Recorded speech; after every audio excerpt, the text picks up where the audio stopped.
Meanwhile, in a cave tens of kilometers away. Hey guys, sorry I'm late, haha. A tall man stepped into the mouth of the cave, 5 cultivators trailing behind him. Sato. Phil snapped the moment he saw him. I'm reporting this to His Majesty myself. Sato waved him off, grinning. Relax, kid. I was just out killing a few beasts. I need to qualify for the second round. I'm not like you, dropping out early. You. Phil's face turned red, but before he could lunge forward, Prince Henry raised a hand. Enough. Fight later. We start now. The prince's tone cut through the tension like a blade. We have 12 squads total, 11 duchy teams and my royal guard. We'll split into 3 groups, 4 squads each. Each group moves in a different direction. Targets are the squads from the duchies of Everen, Stanley, and Alton. He swept his gaze across them. You remember their portraits. If you find them, besiege, eliminate, and erase. No survivors. No witnesses. Understood. Michael Tinley bowed slightly. Your Highness, may I suggest adding Caesar Burton to the list?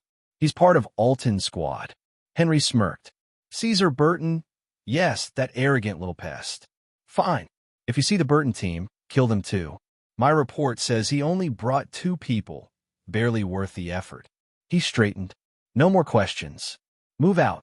Be silent. Be efficient. The squads dispersed into 3 separate strike groups. 12 shadows vanished into the night, unaware how far this plan would reach. Elsewhere, deep within the same region. Lord Chad, please mark our next route, said an older man, bowing slightly. But we're only 3 now. Chad Alton's eyes flared with anger. So what? You want me to retreat like a coward? There's still 17 hours left in this round. I won't live in disgrace. I, Chad Alton, am not a coward. He punctuated the words with a backhand across the man's face. Lord, the situation isn't your fault, the older man said, wiping the blood from his lip. Everyone knows Dolliver's betrayal put us in this mess. No one would dare speak ill of you. Another man stepped forward, young, broad-shouldered, one arm missing. My lord, a beast took my arm. He's exhausted. If we stay here, none of us will survive. Please, let's fall back to the nearest gate. Chad hesitated, jaw clenched. Damn it. I wanted to wash away my defeat to Caesar Burton by ranking higher in this tournament. He exhaled heavily. Fine. Rest for a moment. Then we'll move. A mocking laugh cut through the cave. No, you won't. Chad spun around. A group of 6 figures stood in the entrance, weapons glinting. What's the meaning of this? Chad demanded. Do you need help? The tall youth at the front smirked. Actually, yes. You can help by dying. Before the words even finished, blades came out. Damn it. Chad didn't wait. He bolted in the opposite direction, his 2 followers scattering in separate paths. But before any of them could get far, 3 more squads appeared, closing the exits. Chad froze. You're from Dolliver. Wait, Prince Henry. This is against the rules. Rules? Henry laughed. Look around.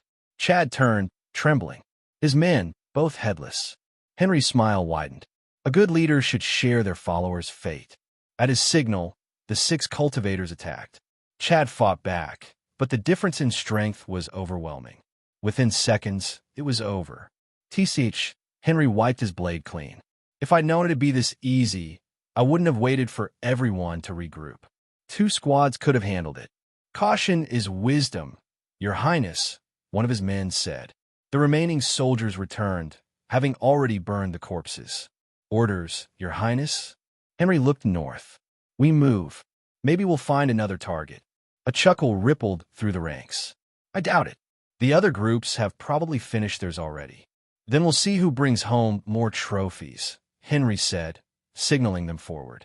The 4 divisions spread out again, disappearing into the forest like wolves on the hunt. Far away, in the kingdom of the Black Sun, at the Bradley Military Institution, sunlight poured over the yard of House 207. Robin sat in a wooden chair, eyes closed, face tilted toward the sky.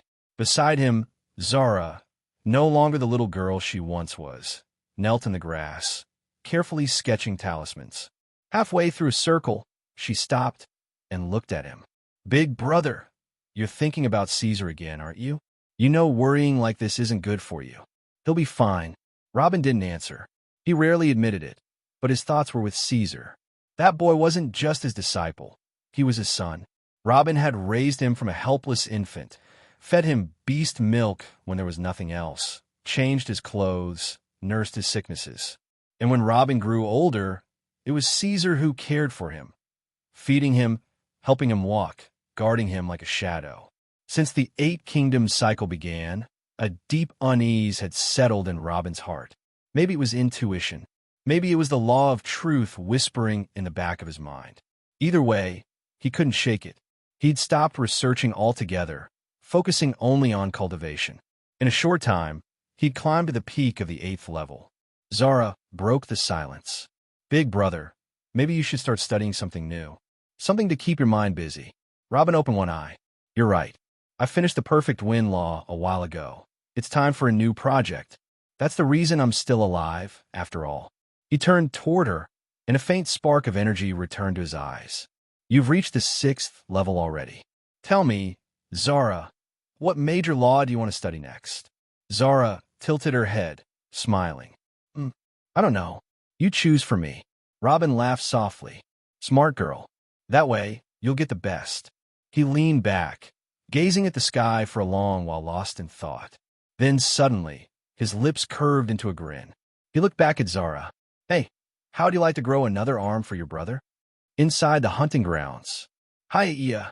A thunderous roar followed as the massive rhinoceros staggered backward, gouging the dirt beneath its hooves. But despite the clean strike, its hide showed barely a scratch. A level 11 ironhide rhino. Monsters like this were walking fortresses. Caesar didn't flinch. Sweat trickled down his jaw, but his eyes burned with excitement. The event's end was only hours away, and this might be his last chance to fight something of this caliber. He tightened his grip on the halberd and prepared another swing. TSK.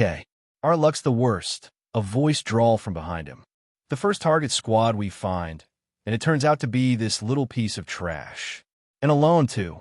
Caesar froze. Target? He turned sharply, abandoning his attack.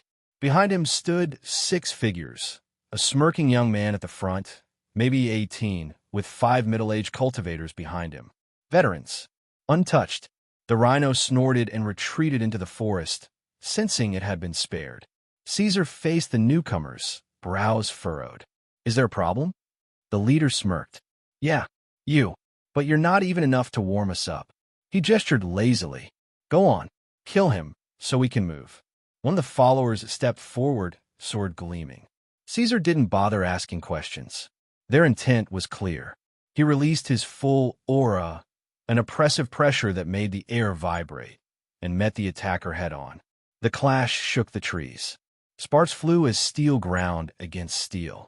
Caesar's arms trembled under the force. The man was strong, seasoned, lethal, but not stronger. In a single burst of power, Caesar twisted his halberd and sent the warrior flying backward like a cannonball, slamming him into a tree. Whether he lived or died, Caesar didn't care. The young man's smile faltered. So it's true. You are the stubborn brat they talked about. Hard to kill. His tone darkened. Fine. Let's see how long that lasts. He signaled 2 more to attack. But Caesar had already noticed something far worse. His instincts screamed danger, movement in the shadows, the faint ripple of energy. He scanned the tree line. 3 more squads. An ambush. So many of you for me. Caesar's voice was calm, almost amused. I'm flattered. But tell me, what gives you such confidence? Numbers. Laughter erupted from the surrounding trees. No wonder Michael wants him dead so badly, one voice mocked. Looks like you're having trouble, Zika. Another voice hissed. He saw through our ambush. How? Dozens of figures emerged from the forest, encircling Caesar in a 40-meter ring. Zika, the first youth, glared at the others. Idiots. We agreed my squad would strike first if we found one of the targets alone. Stand down. Caesar's lips curved slightly. Alone, huh? Oomph. Don't play dumb. We know you came in with 2 9th-level slaves, and you're here by yourself. What? Did you split up your little team? Actually, Caesar said softly, that's true. Would you like to see them? Zika frowned. He's gone mad. Kill him already. Two veterans charged. Their movements were sharp, precise, fatal. One leapt high, aiming to cleave Caesar's skull. The other swung low from the side. Caesar didn't move. The faint glow of white flame flickered at the center of his forehead, subtle at first, then blinding. 20 meters. 15. 10. 5. The spectators grinned, already imagining Caesar's mangled body. Then everything went wrong. The one descending from above didn't strike. He passed right over Caesar, expression frozen mid-swing, and hit the ground 2 meters behind him in two pieces. The other, attacking from the side, had just enough time to realize his sword was gone. Then his head slipped cleanly from his shoulders. Silence. The forest stilled. Every cultivator, all 21 of them, stared, wide-eyed and pale. Two 10th-level warriors, veterans of countless battles, slain in a blink. No aura surge, no visible movement, not even a sound of impact. No one saw what happened. No one could. And for the first time, every single person present, genius or veteran, felt it in their bones. They hadn't come to hunt. They'd stepped straight into the jaws of a monster. Hey everyone, Firescale Audiobooks here. If there's a novel you'd love to hear more of, you can support us on Patreon or Ko-fi. Depending on your tier, I'll make extra parts just for the stories you're most excited about. Usually I can only upload 4 to 5 parts of each novel, but with your support, we can go beyond that. And of course, don't forget to hit subscribe. It helps more than you know. Oh, interesting. I thought it was that clown from the restaurant and the foolish prince who pushed you to do it. It turns out to be a lot bigger. Does that mean the other squads of the Black Sun Kingdom you mentioned are facing the same situation now? Actually, the clown you're referring to is called Michael Tinley. He and Prince Henry are indeed the ones who agreed to include you in the killing list, even though you weren't on it before. As for the other squads of Alton, Stanley, and Everin, they are indeed facing the same situation. Most likely the 3 squads have already been exterminated. The search has been going on for many hours, and all squad from Dolliver has joined together to do it. Sheldon looked at the ground, not daring to look at the rest of his followers and peers. Oh, that means you might not be the last ones to come to kill me. Thanks for the info. Caesar nodded. Then the flame field around him vanished. One of Sheldon's followers immediately took advantage of the opportunity and pounced towards Caesar, thrusting his long spear with all his might towards Caesar's neck, but was met with a white flaming halberd that cut the shaft of the spear to half, and then proceeded downward, slashing him in 2 from the shoulder to the thigh. Each half fell to a different side. The fire was still burning in the 2 halves. The smell of barbecue soon filled the air. Well, the flame field is off as promised, and now you have your chance to do whatever you want. Come, attack me, and you might have a chance of getting out of here alive. I won't leave all the fun to the other 2 bastards. Caesar shouted and took a defensive position in the middle of the ring, surrounded by 17 level 10 veterans and geniuses. Caesar sat under one of the huge trees. His red eyes were wide open. His hair was wet with blood. His nose was dropping the sticky red liquid on his pants. It was unknown whose blood is this. It was a very intense battle. When everything was over, he just found a tree and sat under it, absent-minded. This was the first time Caesar killed a human being, and it was an absolute massacre. It was after a few minutes that he stabilized his breathing and closed his eyes for a minute in a meditation position, while the more calm Theo and Peon were gathering the 24 corpses in a large pile and erasing the footprints and other traces of the battle. Theo's expression didn't change a bit. He still has the stone-cold face. It's like what happened minutes ago was something of his daily life. Nothing interesting at all. As for Peon, his face was covered, but they both knew he was okay as well. This young man had witnessed a much more intense massacre, one in which his own family got exterminated. When Peon came close to Caesar to drag the headless corpse that was near him, Caesar opened his eyes and stretched his hand to hold the corpses. Just as Peon was about to say something, Caesar ripped a piece of cloth from the corpse's sleeve and started to wipe his face with it slowly, then gestured to Peon to take the corpse and continue what he was doing. Then he turned his eyes towards the crime scene, reflecting what happened earlier. Caesar knew that if he kept the flame field around him, the remaining 17 would try to escape in different directions, and this would make the task of killing them all impossible, even with the help of Theo and Peon. So he deactivated the flame field and tempted them to kill him. And the bait worked. Although Caesar was strong, he was certainly not strong enough to face everyone here at the same time on his own, and they knew that quite well, so they were encouraged and attacked. Caesar focused entirely on defense and would send flame attacks every now and then to keep his opponents away from him as he retreated step by step. The real attacking power was still in the hands of Theo and Peon, as everyone was trying to kill Caesar in the quickest way possible. They would hunt the oblivious targets from behind. The three did their parts perfectly, as if they had a prior agreement. As soon as the attack began, 4 of them fell quickly. When the rest saw this, they went crazy and tried to speed up the process of killing Caesar and return to the defensive circle. But this caused more mistakes, and 4 others were killed. At this point, Caesar stopped his defensive act and joined Theo and Peon in the attack. The attack of the trio was not something that the remaining 9 cultivators could resist. They tried to escape in different directions, but it was too late for that. The last 5 followers were easily hunted down and get killed. The 4 geniuses began to kneel down and demanded to be kept alive in exchange for a ransom of gold. And another began to threaten and talk about his father's status and that an earl family like the Burtons would not bear his vengeance. As for the weaker Sheldon, he had already prostrated himself asking for mercy, but to no avail. From the instant Caesar deactivated the flame field to the moment he cut off Sheldon's head, just 2 minutes had passed. Young Master Caesar, we gathered all the corpses in one pile. It's your turn now. Peon calmly approached and said.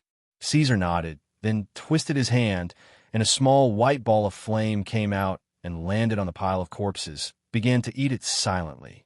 The 3 watched the scene silently as their enemies were disappearing until Caesar finally opened his mouth. Finally, Caesar managed to gather enough strength to speak. What happened today must remain between the 3 of us. If what happened leaks, we will be exposed to a real catastrophe. We are still inside the enemy's territory. The 2 nodded and didn't say anything. You don't need to disperse and look for beasts on your own anymore. We should stay together. You heard yourselves. We might encounter another group like this once again. This time we got lucky, but that doesn't mean we would be a second time. We must stay together. But don't walk next to me either.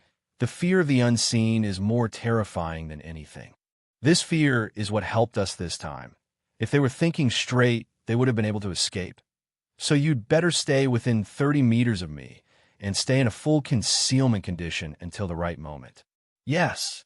Peon nodded and then pointed to Theo towards a certain direction, and the 2 of them disappeared. Caesar remained sitting as he watched the pile of corpses that was about to vanish, and thought about the details of the massacre that had just occurred. Then he sighed, Father, you have created real monsters. Just what do you want to achieve with this? Caesar stood and looked toward the sun. There are about 5 hours left until the end of the event. The nearest gate is half an hour east, and the gate of the Black Sun is about 5 hours south. Shall I take the short route and avoid trouble? No. The grown-ups of Dolliver might come up with some nonce to arrest me with if I approach different gates. Only the one gate controlled by the experts of the Black Sun I can pass through with peace of mind. But the distance is far, and I may encounter other squads. The scenario of this battle might not work again. Caesar was confused for a few minutes between 2 bitter choices, but in the end, he made up his mind and jumped south. The sun of the 3rd began to set. Everyone knew that this indicates that the hunting event was coming to an end. Most squads are trying to get more tokens as fast as possible, and some of the weaker squads began to move near the gates waiting for it to open. All in all, things were very lively inside the hunting area. Hey, aren't you Caesar? Wait. An excited voice came from afar as Caesar jumped from tree to tree, made him stop, but he remained on top of his guard. A few seconds later, a squad of 3 people appeared. They were the Julian Duchy squad of the Black Sun Kingdom. Oh, Brother Dolly? It seems that the hunting event was not going easy for you. Caesar quickly scanned the one he called Dolly. The guy and his follower were in extremely bad shape. Has it been easy for anyone? I see you alone. Are all your followers had? Caesar smiled and changed the subject. Where are you going now, and why did you call me? Can I help you with something? Brother Caesar, don't be so cold. The hunting event is almost over, and there is no need to compete. Can't we go to the gate together? You are alone, and we are injured. We must stay together to increase our chance of survival until we reach the nearest gate. I bet the rest began to form groups since the beginning of the third day, already for the same reason. But I was unfortunate and did not find another squad from the Black Sun before now. A few hours ago, we encountered a level 11 beast. We barely managed to kill it, but it put us in this current stat and killed one of us. I fear that if we encountered even a level 10 beast now, we would get eaten. I am not heading toward the nearest gate. I will go to the one we entered through. If you want to come with me, then come. The gate they entered was still at least 2 hours away. Why would Caesar choose the long way? As he prepared to refuse and continue his way toward the nearest gate, he restrained himself. Aside from the bloody smell emitted from Caesar, his clothes and physical condition were so good. It was almost as if he hadn't seen a single beast in the 3 days. But that's impossible. Even if he hid underground, he would have found a beast or two. Is he very strong, as the rumors say about him back in the kingdom? Or is he excellent at avoiding monsters? In both cases, the benefit will be greater if he follows Caesar. Okay, we'll come with you to that gate. So what if we took a little woke in this cute and lovable place to preserve more memories? Aha, let's go. After exchanging a few more simple inquiries, Caesar took the new squad with him, and together they headed towards the main gate for those who came from the Black Sun Kingdom. The road was rather smooth. They encountered only a few beasts at the 8th and 9th levels, and they were dealt with quickly. A couple of hours passed by. The gate is still not visible due to the density of the trees, but they knew it was very close. It might be a few minutes before the hunting event ends, and they still haven't reached the gate yet, but no one panicked. If the event ends before they reach the gate, there is no problem either. The specific timing of the 3 days is about attacking the beasts, not about reaching the gates. To be more clear, the squads can hunt the beasts until the last moment. Then they can head towards the gates after the event ends. Dolly felt that he made the right choice by following Caesar on the long road. Caesar's perception and strength had helped him keep his life. His freedom was now within his reach once again after he had seen an absolute nightmare for the past 3 days. A few more kilometers, and the risk of death would be over, as the incoming event is just friendly fights in front of many witnesses. Stop! A voice came from behind all of a sudden. Dolly turned his head and saw a whole squad of 6 cultivators in a good condition quickly approaching. That's bad. That person called Sato Ariit. He is one of the most powerful geniuses of the Dalavarian kingdom in this generation. I don't know what he wants from us, but in no way we would stop. Hurry forward. It is of no use. When Caesar heard that person from Dalavar, he shook his head and stopped where he was. What are you doing? Keep moving. That damn Sato might want to hurt us. Dolly did not understand why Caesar stopped, but he didn't want to know either. He kept moving forward at top speed, ignoring Caesar. But he quickly understood what Caesar meant. Another squad appeared in front of him and cut off his way. He was badly startled, but didn't want to stay to ask them what's up. He looked to his sides and was about to change direction, but he found 2 other squads from each side. One of them was the team of Prince Henry, the participant prince of the Kingdom of Dalavar. What's going on here? What do you all want from us? Dolly's heart turned cold. Whatever is happening is definitely not very friendly. Caesar looked around until his eyes fell on someone whom he knew very well. So you are in this group. It was Michael Tinley, the person he had fought with at the restaurant earlier. Michael started to laugh out loud. I got lucky.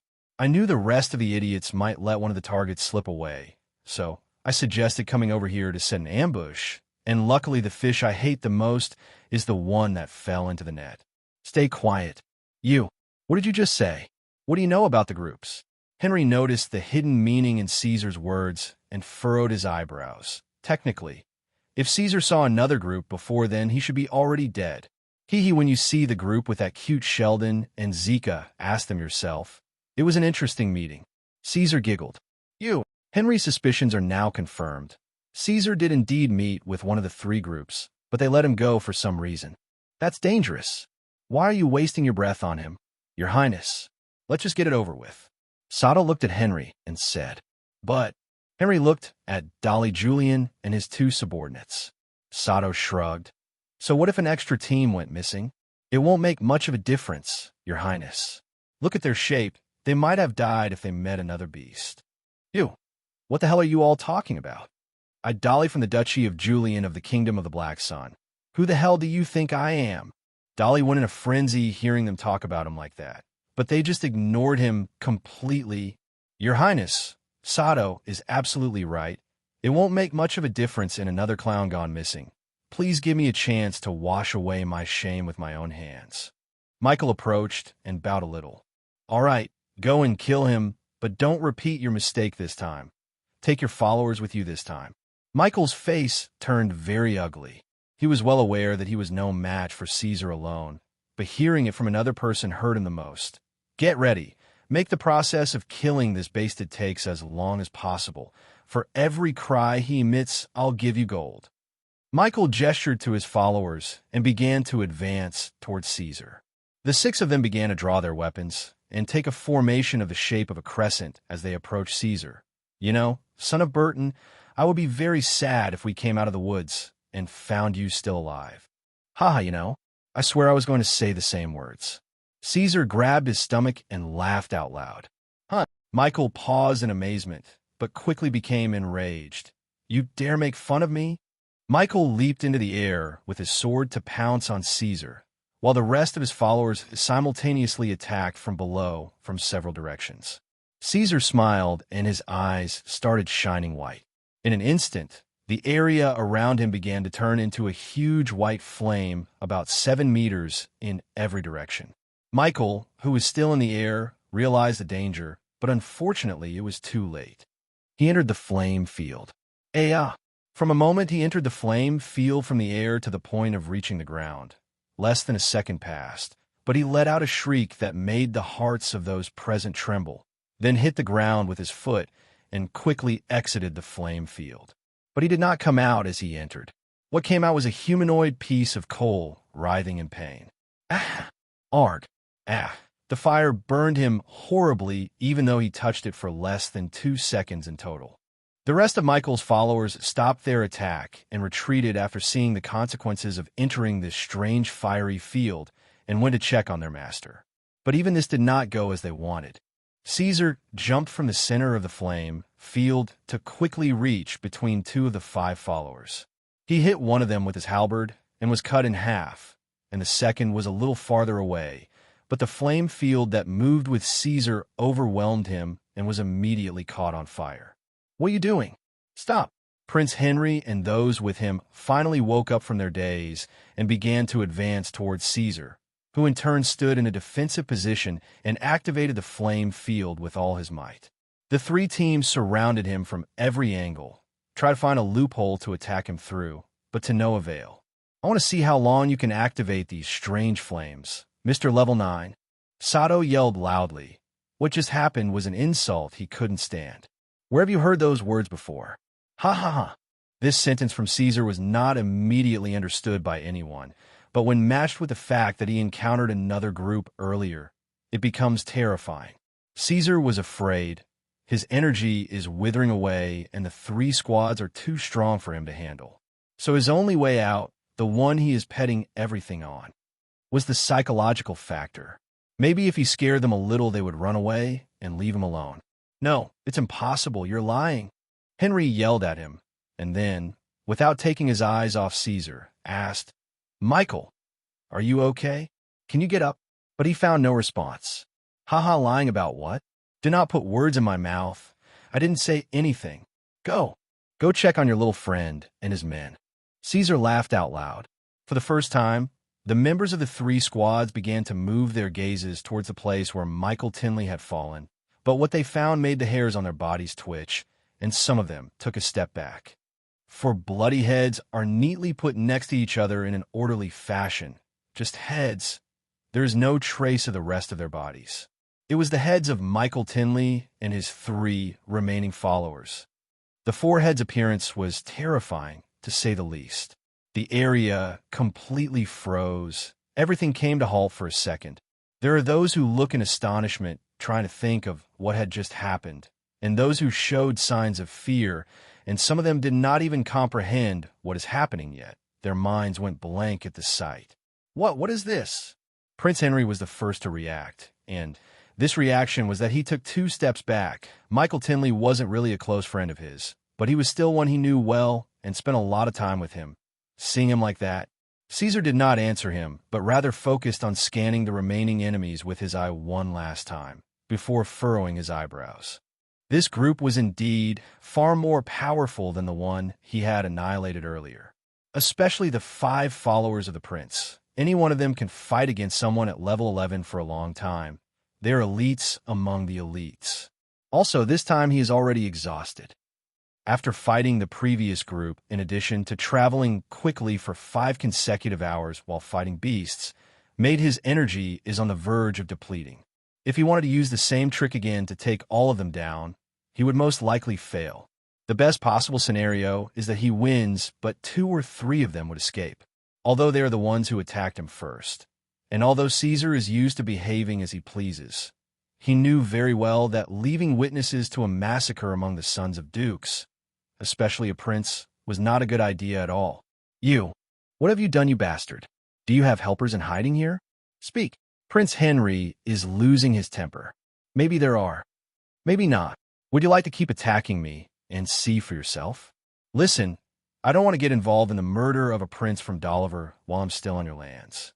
Take advantage of my limited generosity. Take your men and flee from here while you still can, Caesar stated calmly. The level 9 Caesar still stands in front of 18 strong enemies and threatens of killing them, but no one laughed. And there was no longer a need to ask about the fate of Sheldon's group and his companions either. It became clear what happened to them, regardless of them. Even Dolly looked frightened, although he is on Caesar's side. I don't know what's going on here, but you wouldn't succeed in scaring me to escape, and you certainly won't succeed in doing that cheap trick again. I will bury you and your helpers here. Protect each other's backs and prepare to take him down. Prince Henry shouted angrily. Caesar furrowed his eyebrows. That bastard didn't catch the bait. There were only a few seconds left for his energy reserves to run out and the flame field to be extinguished. A few seconds left for a massacre of unknown results. Caesar grabbed his halberd firmly and took a fighting position. Theo and Pion among the trees took up their weapons ready. This time, psychological tricks and assassination will not work, but it will be an open battle 3 against 18. What's going on here? When the atmosphere reached the maximum degree of pressure, a voice came from the east. Everyone turned towards the sound and found a group of 13 cultivators coming towards them. Your Highness Prince Alfred! Dolly shouted happily when he saw the person at the head of the group. He was the participant prince of the Black Sun Kingdom with members of the other duchies of the kingdom with him. In a few seconds, Alfred arrived at the scene and quickly surveyed the area. Dolly, Julian, Caesar Burton, what's going on? We spotted a huge white fire from nearby, so we came to see what's going on. Are you guys okay? Caesar was also watching the group that had just arrived. They were all injured. Some of them were seriously injured, almost fatal, but they are still 13. This is in addition to Dolly and his 2 followers. The total number becomes 16. If they stop the enemy just a little bit, he will easily be able to eliminate them with the help of Theo and Pion. Caesar's mind went in a frenzy trying to think of what to do next.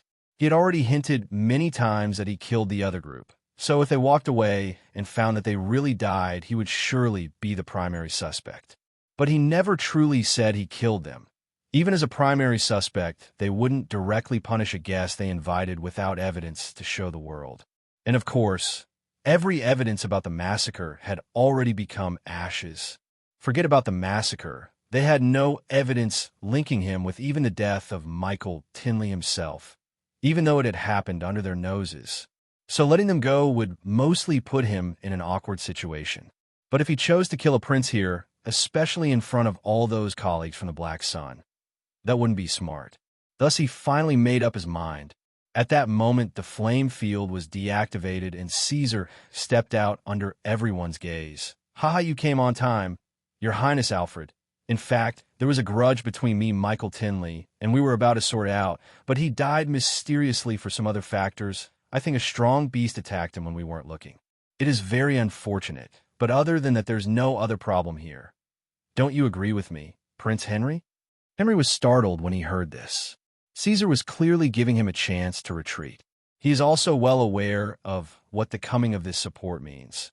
Even without them, Caesar and those who were helping him in secret were threatening enough. Dolly couldn't hold back his anger when he heard those words. Caesar, what are you saying? Those bastards were trying to kill Dash. Silent. Caesar shouted with absolute force, leaving no room for a further reply. Daly didn't know what is happening, but he chose to shut up eventually. Caesar then returned to face the Prince of Dolliver with a smile on his face. I await your decision, Your Highness. Yeah, we are here because of a personal feud between Caesar and Michael, and it's already over now with the unfortunate death of Michael. There's no reason for us to stay here anymore. Let's go. Henry then jumped towards west, followed by Sato and the rest. They didn't add a word. They were just happy to get out of here alive. A few seconds passed until Henry and his companions disappeared from view, but it seemed like years. Only then did Dolly fall on the ground, gasping. Although he did not make any great effort, the suffocating atmosphere alone was enough to scar him for life. Alfred jumped towards Dolly and helped him to stand up. Are you all right? Tell me what was going on here. Those bastards were here to kill Caesar, and they were talking about killing me with him. He hit the top of his voice and pointed at Caesar, the one who almost went to hell because of him. I saved your ass from certain death all the way up here, but you already started accusing me when something happened that was out of my control. What a brave tiger you are. Caesar snorted. You, Caesar, why were they trying to kill you? Is it because of the personal feud between you and Michael Tinley you were talking about? Alfred furrowed his eyebrows and approached him. I'm afraid it's far more than just killing me, Your Highness, but are you sure you want to hear the story while we're standing here? Caesar nodded in the direction Henry and the rest were moving. Alfred knew what Caesar was trying to say. They were still injured and in the middle of nowhere. If those who left got more backup somehow, they would be in a life or death situation. So he nodded. Let's go toward our gate, then we will talk. When they were about to continue their way, a strong voice echoed in their ears. The hunting event is over. The participants must stop all kinds of attacks on the beasts and immediately head towards the nearest gate within half an hour at most. Whoever is too late will be eliminated. Whoever attacks any beast after this announcement will be eliminated. A moment of silence then took place for everyone inside the hunting area. That person's voice covered the entire hunting area. Most likely he is at the very top of the Saint Realm. Perhaps even a sage? It doesn't matter, let's go. Prince Henry reminded them again, and they all headed for the gate. Here they are. The first batch of our youth is approaching. A middle-aged man, standing above the gate of the Black Sun, shouted suddenly. When everyone heard him, they quickly left what they were doing and approached to welcome the new arrivals. The atmosphere surrounding the tournament and this hunting event, in particular, was strange and frustrating for all of them. In fact, they were mentally prepared that none of their youth will come out. Although this would be considered a very stupid move from Dolliver and a blatant declaration of war on the Black Sun Kingdom. Seeing their behavior from the beginning, it sounded very possible. When everyone saw a group of just under 20 people, they got excited, but their enthusiasm quickly subsided. The group members were looking like that they have just gotten out of a disaster. All of them looked exhausted and enjoyed. Some even lost a limb or two. Some of them were looking angry, and some were looking extremely sad as they were mourning their fallen brothers. Only one person was crying from the intensity of happiness, and this was Dolly's son of the Julian family, which was even more suspicious. After a few seconds, the group crossed the gate. The group was made up of 19 people. 6 of them were geniuses, and the rest were followers. The ratio of the number of followers to their assessment geniuses was terrible. The elders of each duchy went to their own genius. Billy was also present. He heaved a sigh of relief and went to Caesar's side to examine his condition. Prince William examined the group members first and then approached his little brother. Alfred, are these the ones you managed to run into? What about the rest? I don't think there are any left but those with me, brother. Alfred shook his head. What do you mean by I don't think? Is there a rest or not? William frowned. This was not a simple claim to make. What I can really confirm is that Octavia's squad and Steve's squad were killed. The first we saw their bodies by the den of a heavenly mountain lion. As for Steve, I passed by chance while his team was battling a giant tree snake. I managed to help them kill it, but he had been poisoned before I arrived and died shortly after. I could only save one of his followers. Alfred pointed towards one of the group. The faces of the men of the two duchies turned gray after hearing this heartbreaking news. A family elder shouted, "Oh, damn me. The patriarch is going to kill me because I didn't provide Steve with better followers." Then he looked at the rescued follower. "And you bastard, your master is dead and you dare come back." So he directed his palm towards the head of the follower, and blood splattered everywhere. He killed him where he stood. No one paid any attention to the slave's murder. Instead, an old man came forward and approached Alfred. "Your Highness, where is Andrew Alton? You only confirmed the killing of 2, but you said the rest wouldn't come. What did you mean by that?" "Right, the boy from my family is also not present." This was the head of the mission of the Duchy of Everin. "There's mine too. Your Highness, why you said they are dead?" A middle-aged man cried. Prince William raised his hand. "Let my little brother explain himself. I searched for them for many hours today, but to no avail. But it happened, and I saw a strange situation during my meeting with Brother Caesar and Brother Dolly, and it made me suspect that it was behind the disappearance of the rest," Alfred said. "What is that situation?" asked Caesar. When I tried to ask him, he refused to speak because we were in a hostile area. Alfred shrugged his shoulders. All eyes turned to the young man standing next to Billy Burton. One of the men of the Everin family approached and placed a hand on Caesar's shoulder with anger and apparent killing intent. "Speak, boy. Say all you have."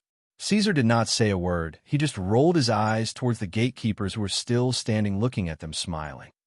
Everyone understood Caesar's intent with this move, except for Mordred Everin himself, who was still holding Caesar's shoulder, blinded by anger. You dare mock me?" He raised his other hand and almost landed on his face, but Billy hurriedly caught it, then pushed him back and stood in front of Caesar. Mordred was also a level 21 saint. He quickly stabilized himself and started shouting, "You've forgotten your place here, you Burton bastard." He almost pounced on Billy, but an old man from the Everin family came up and grabbed him and whispered in his ear, "Calm down." The boy was pointing his eyes at the guards. Maybe what happened is a secret that can't be revealed publicly. At this moment, Prince William took 2 steps forward. "All of you calm down." Then his eyes landed on Caesar's. "Just tell me one thing. Did you see their death with your own eyes?" Caesar shook his head. The prince nodded. "Since the murder of our 3 young men of the Stanley, Alton, and Everin families have not been confirmed, we shall stay here until we are sure of their death.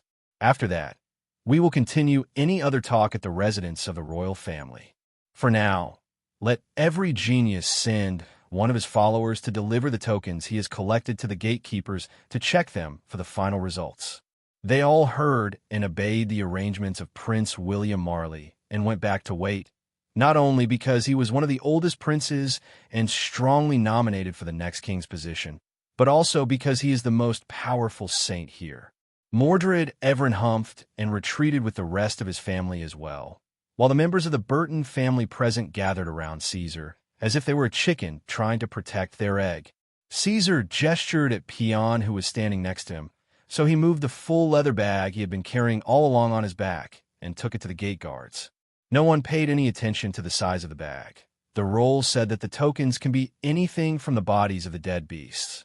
So it might take one big token for it to be big enough to fill a huge bag. "Caesar, are you okay? What is Alfred talking about? What situation did you get yourself into? And what is your connection to the death of the 3 geniuses?" Billy kept asking in a low voice. "I will announce everything in the right time. Uncle Billy, not now. I generally have an idea of what happened to the 3, but I really don't know if they are really dead or not." Neither Billy nor the rest said anything else. They all just stood silent in front of the gate. Everyone hoped for a miracle. They really hoped that the last of the 3 squads would come out. Another 10 minutes passed, then another 10.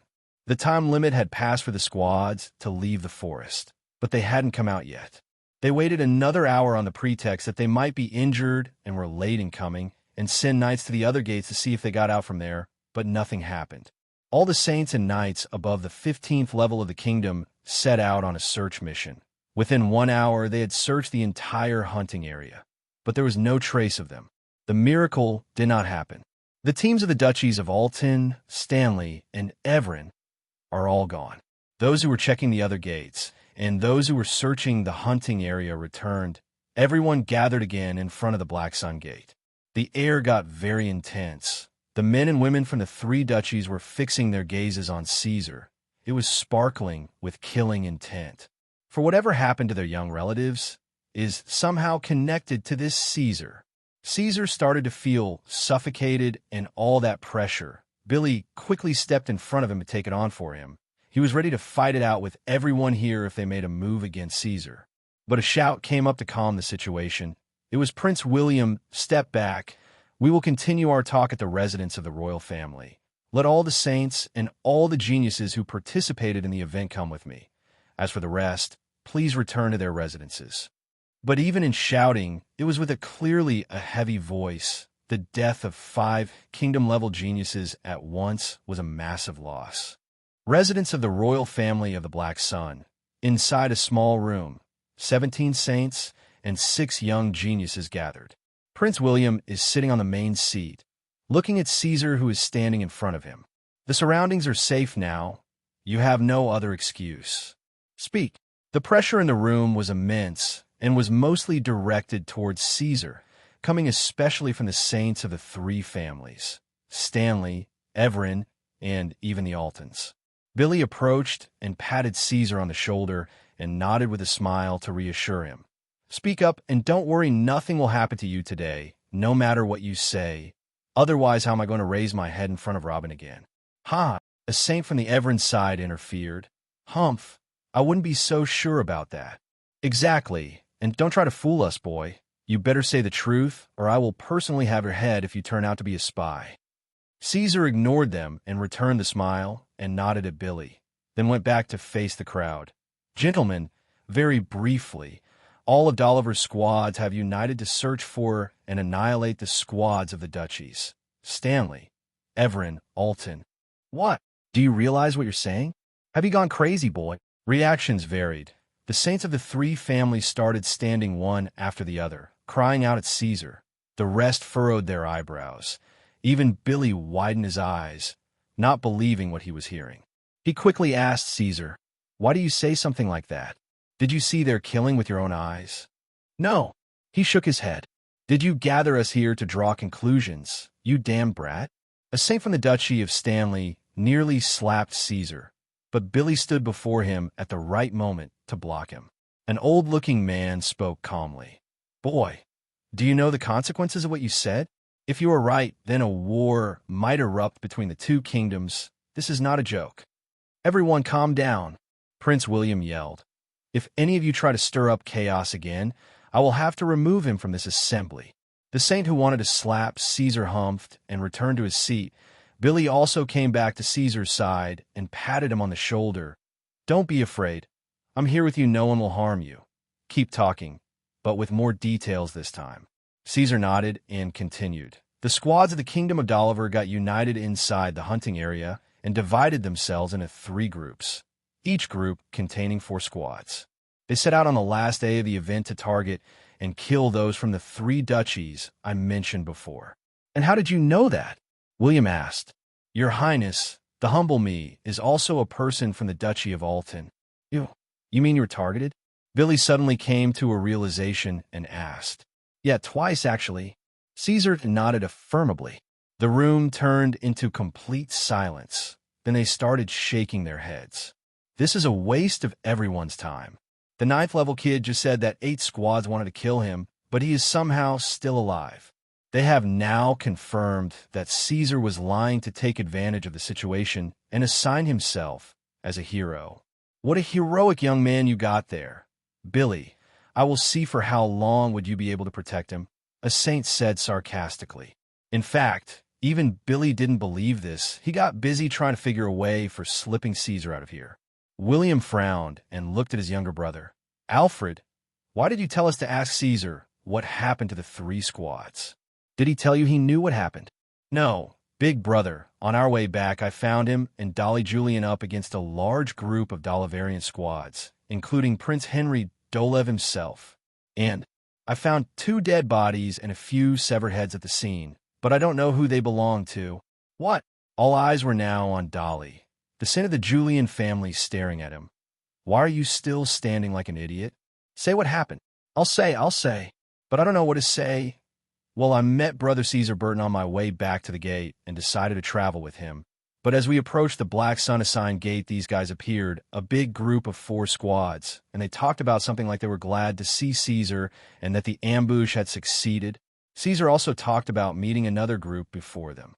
The enmity was clear between them, and those bastards decided to kill us.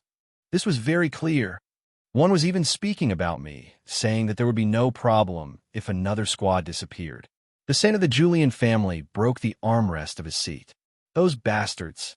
Who do they think we are? Sheep waiting to be slaughtered. Go on, what happened after that? Was it then that Alfred showed up to rescue you? But what about those corpses and severed heads? Who were they? William signaled in silence again. It's Michael Tinley and his entire squad. They came as part of the group to set up an ambush against us, but they all died. What did you say?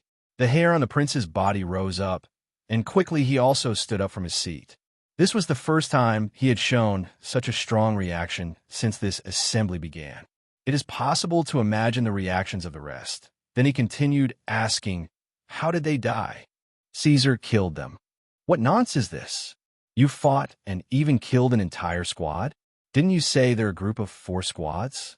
How is it possible that you're still alive as they're dead? I swear I don't know either. They didn't care about me. They just ignored me, and I think planning to kill me after they finished their main target. As for Caesar, as soon as the battle started, he activated a strong white flame field around him and quickly killed 2 of Tinley's squad.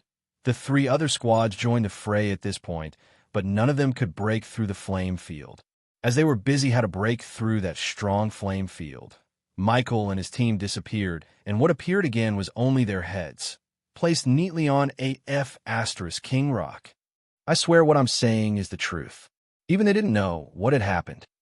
At this point, His Highness Prince Alfred came with support, which made them fear us and run away. That's all I know. Everyone looked back at Caesar again, but seriously this time, how were Michael Tinley and his team killed? My followers took care of them. Your followers? Only 2 9th-level slaves entered the hunting area with you. You talking about them? Correct. Caesar's answer was simple, but it shocked everyone to the core. 2 of the 9th level killed an entire squad in such a terrifying way without anyone noticing. Your followers, huh? We'll come back to this later. You said you were attacked twice. How did you manage to escape in the first one? William asked. Who said I escaped from them?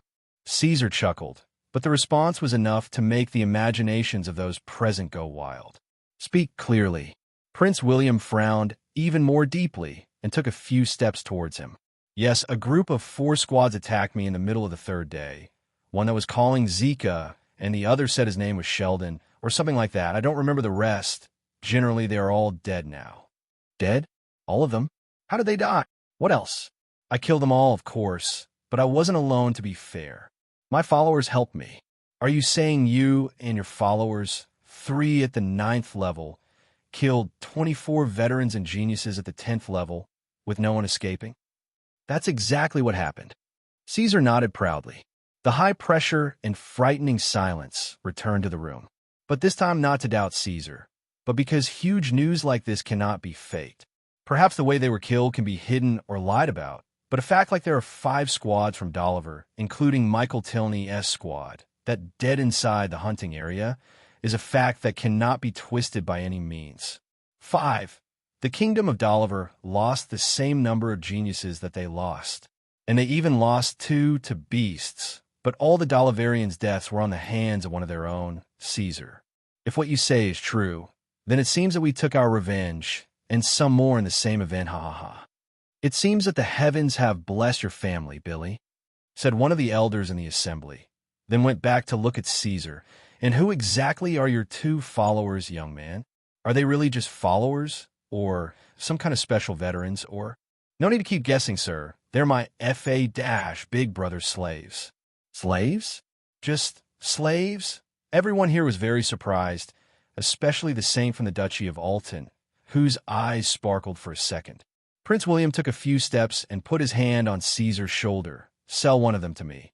I will pay 1,000,000 gold coins. Ha ha, Your Highness, I actually know these two young men. They were staying with Caesar when he was still with us, and he kept staying with us after he left. You're not trying to steal a young talent from my establishment, right? Flex Bradley's voice came up chuckling. It was worth a shot. William shrugged his shoulders and went back to his seat. Someone tell me why my nephew was killed. A saint of the Duchy of Evran suddenly brought up the matter again. If I'm not mistaken, the Kingdom of Doliver is trying to drag us towards a huge war. Prince William said. War? The attendants was taken aback. This was not a simple claim. Yes, it is kind of obvious if you think of it actually, who is targeted by name. The 3 border duchies with Doliver. And this is in addition to the unjustified bad treatment since we came. I'm afraid they are trying to induce us to start a regional war between the border duchies. A middle-class man from the Duchy of Stanley intervened. I also agree with this theory. The Tinley family controls the duchy that controls the Dolivalian kingdom's border with us. And Michael Tinley, who was murdered by Caesar, provoked my cousin as he wandered into the city market 2 days before the hunting event. You too? He did the same to my nephew. The same thing happened with us too. The saint from Alton and Evran interjected. Then I'm more sure now. It's clear they want the accusing fingers of our youth's death to be pointed at Michael Tinley. But they didn't think he would die either. Ha ha ha. Felix Bradley laughed out loud.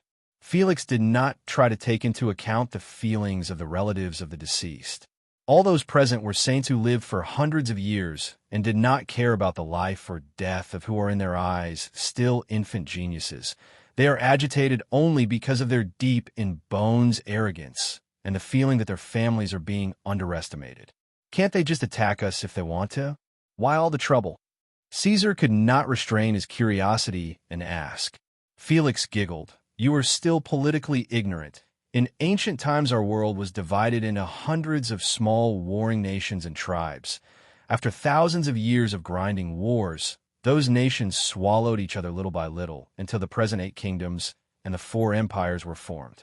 The current kingdoms are all strong and stable. They have vast lands and enormous amounts of resources. And of course, no one wants that stability and prosperity to be disturbed. That is why they formed a few treaties and made alliances among themselves, and even wrote general laws to organize external affairs so that wars would not return to the way they were. Among these laws is that there must not be a war without a strong cause. And if there is a personal cause to start a war between nobles of different kingdoms, the warring nobles must solve their problems together in a micro-border war if it is unavoidable, but without asking for help from the royal family, whatever the result. Take your little slave, friend Peon Camden, for example. I personally did some research on him. Sorry about that dash. Ahem. I found that he is the son of a noble baron from our neighbor Lying Water Kingdom. His family got exterminated at the hands of Marquis Rufus from our Black Sun Kingdom and took everything from them, lands, women, riches. Everything. It said it was due to a personal grudge, but everyone knew it's because Marquis Rufus wanted the Camden's lands, and the Lying Water Kingdom didn't do a thing to stop it. Back to our topic. The royal family from Ant Kingdom can intervene and mobilize for an all-out war in only 2 cases. Self-defense against the violation of a law, or if a war developed between 2 nobles that expanded and threatened to destroy the foundations of the kingdom. Laws? Who oversees these laws? What will happen if, for example, the Kingdom of Doliver decides to attack us now for no reason? One of the young geniuses asked. The supervisors and the punishers, of course, are the 4 empires. If the laws are violated, a committee of the 4 is formed to punish the kingdom that broke one of the laws. If the law that was broken had a very severe impact, armies from the rest of the kingdoms that have borders with that kingdom can be mobilized by the order of the punishing committee to exterminate the royal family of that kingdom and divide the lands among themselves. The law is very clear in this. If there is an overambitious kingdom, then let it perish for the better. No one wants the era of wars to return. Our world has begun to forget the smell of blood and only catches its breath recently. Felix shook his head. So the kingdom of Doliver wants to urge one or all of the three duchies to attack them as individual nobles. What will they gain from this? Caesar frowned. This didn't make any sense. Yes, that's what they're planning. But the thing is that individual nobles' attacks on the borders are common, and the causes can be many. Borderlands are constantly changing owners, so I can't figure out why they did it. Unless... Felix paused at this point. Unless what? Billy asked him. This matter is getting bigger by the second. Unless the royal family of Delivar wanted to take advantage of the law, that there must be a reason to attack and interfere to start an all-out war. After all, they were plotting to exterminate our youth without leaving any witnesses. We would have no evidence, but our intuition, which had accumulated due to their mistreatment and the harassment of that kid Michael. I actually assumed that if they succeeded, he would have shown and started to brag that he taught them a lesson to deepen that belief in us. And they wouldn't even have to do anything else. Look to how those saints from the three duchies have been acting. They would have mobilized their armies to teach the Tinleys a lesson. We would have jumped right into the trap. Wait a minute. You're saying that the kingdom of Doliver wants to start an all-out war on the Black Sun? One of the saints stood terrified. Your fantasies have gone too far, Felix. The two kingdoms are equal in strength. No, it can even be said that we are a little stronger. Doliver would earn nothing from this. Those F***ers wouldn't have touched even an inch from our lands. That's the right question, but why the hell are you asking it to me? I only spoke my thoughts. If any of you have another explanation, please do speak. Silence fell on the place. What Felix said was indeed the closest theory to the truth.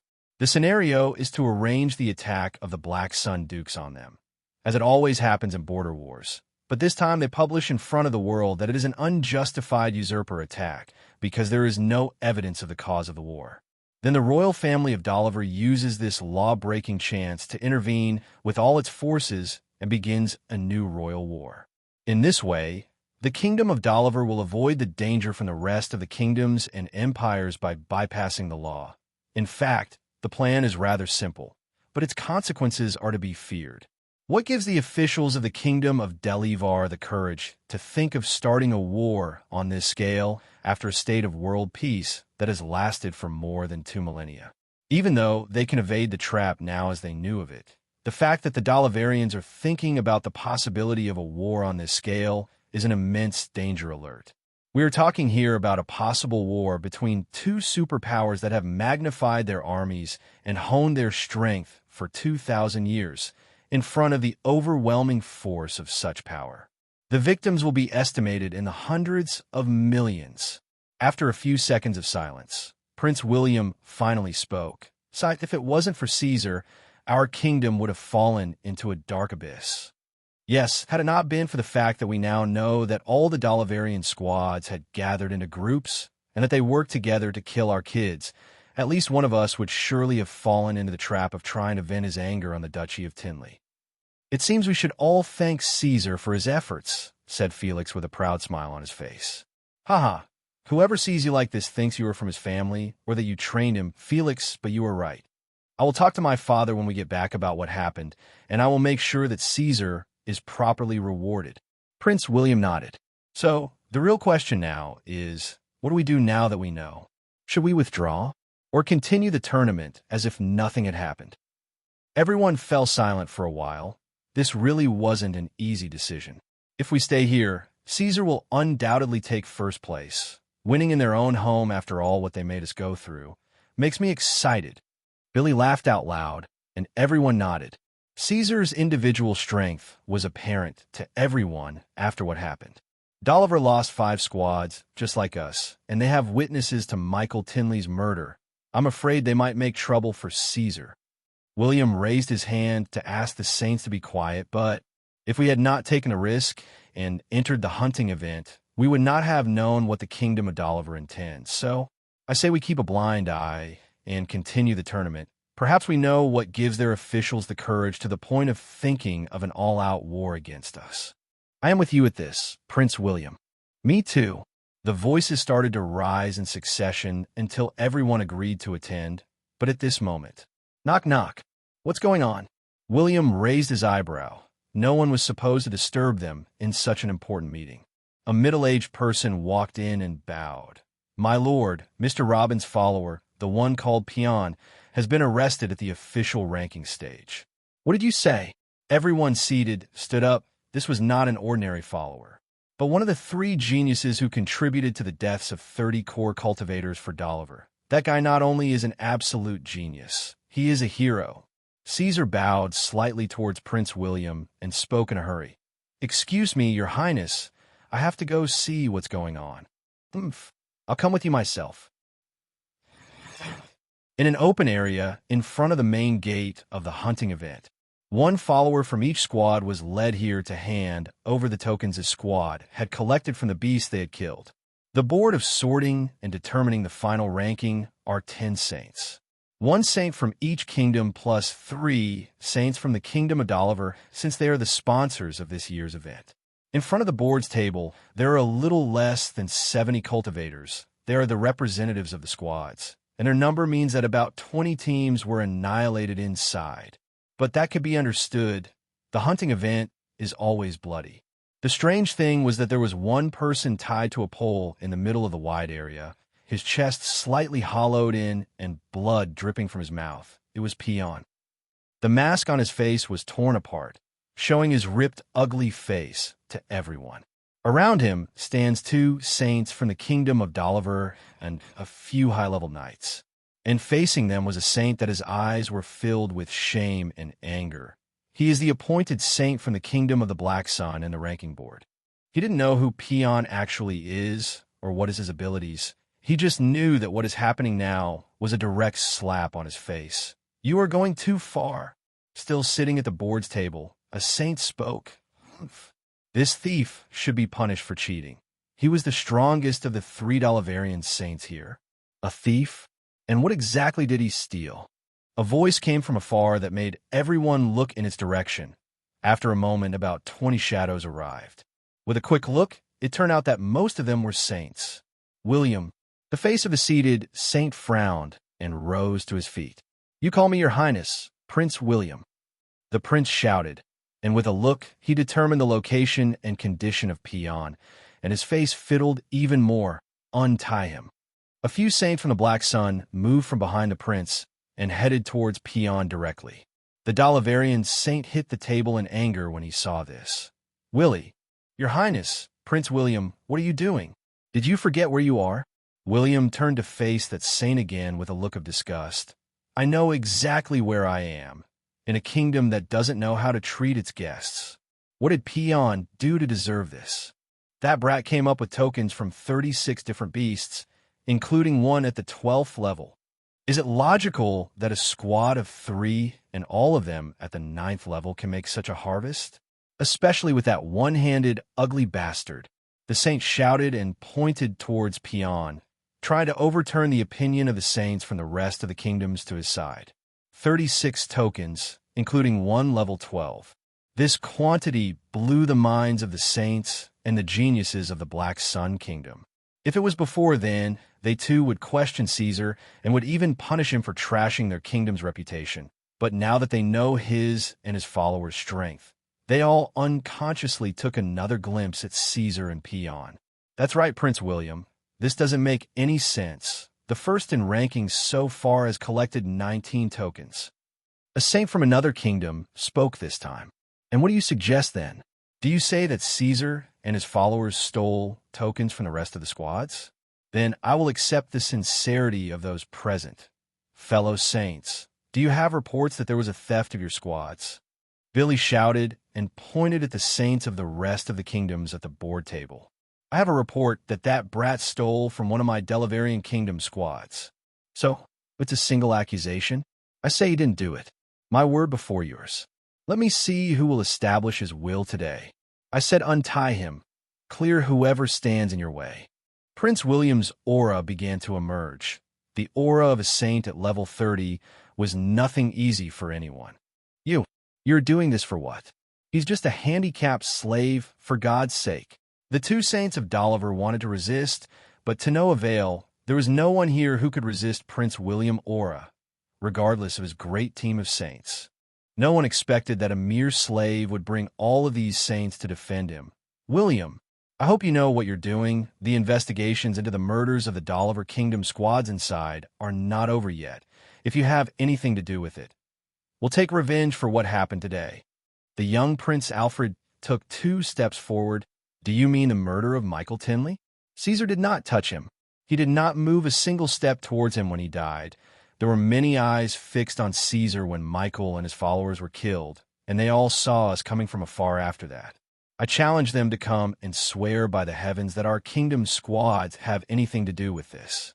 Your Prince Henry himself said in front of us all that their gathering was due to an individual grudge, and that grudge ended with Michael's unclear death, and that it has nothing to do with us. Do you want to use this excuse to take the first place away from Caesar? Don't tell me your sissy prince intend to go back on his words. You dare. Don't say the name of our venerable prince on your dirty tongue. Boy, anger overwhelmed a Dolivarian saint, who took a few steps toward Prince Alfred. He wanted to discipline the little prince as an elder, but on his way he found 3 saints from the kingdom of the Black Sun. One of them raised his hands and put heavily on the Dolivarian saint's shoulder. I advise you to go back to where you came from if you want to keep your whole body intact. The atmosphere became suffocating. The killing intent was so intense that it almost turned tangible. At any moment, a massacre might erupt here. The atmosphere was getting heavier with every second. The Dolivarian saint who had the illusion he could slap Prince Alfred because of the home advantage was scared silly. He could tell from their eyes that they were serious. If he makes more reckless, they would attack. Not only the 3 in front of him. The eyes of every single one from the Black Sun was flashing with anger and killing intent. All of this because of a mere slave? What is wrong with these people? No one for Dolivar could understand what is going on, but they understood one thing very clearly: the value of life.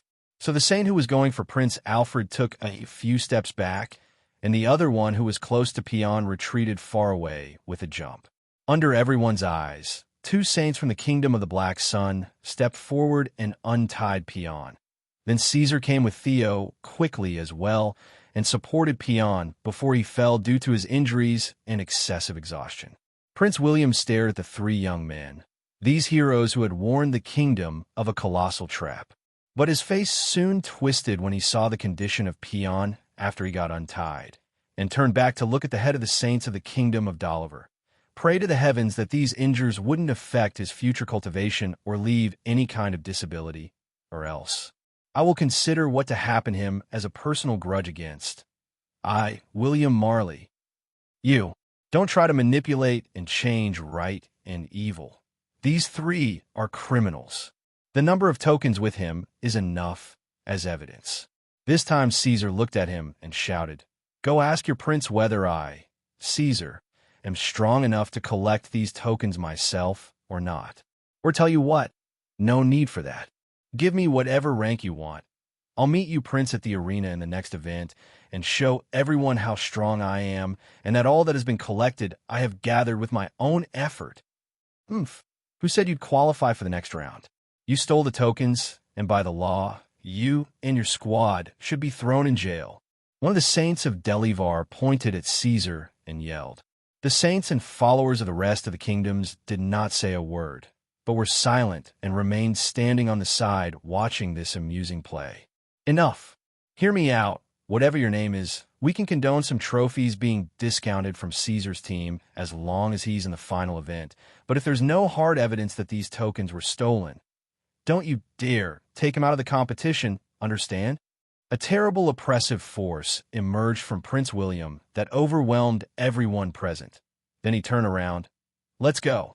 William did not wait for anyone's reaction and immediately left with the rest, leaving the square in complete silence. No one expected what had happened, especially saints of Dolivar. They just wanted to keep up oppressing the Black Sun guys like the others. So they picked up a slave of the son of an earl to make an example of, just a nobody, and his master is only a nobody. Logic says that his master would have come to protest a little and try to clear his name. and they would bully him some more before they frame him with 1 or 2 charges, and perhaps tie him next to his slave before throwing the two at jail. Who would have thought they would provoke such a reaction? No one thought that for the sake of this slave would move so many saints, and even the prince closest to the throne threatened to make it a personal grudge.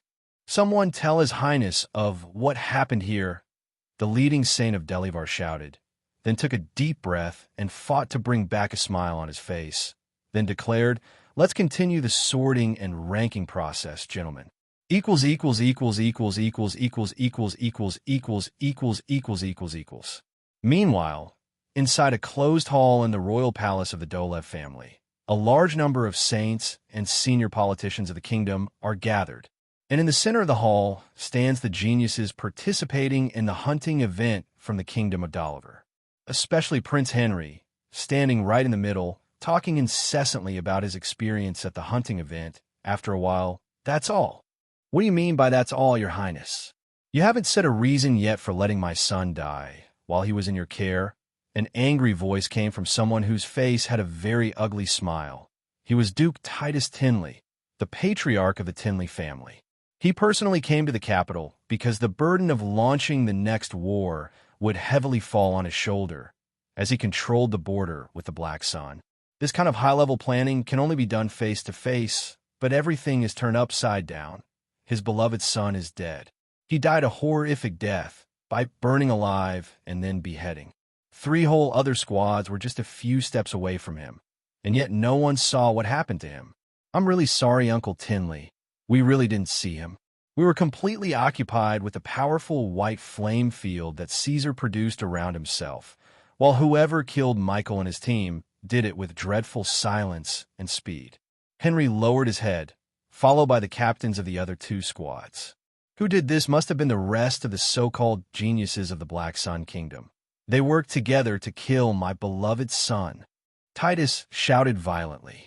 "This is impossible, Uncle Titus. We saw them all with our own eyes coming from afar right after the incident, and there was no report that other geniuses came out other than the group we saw, except for what?"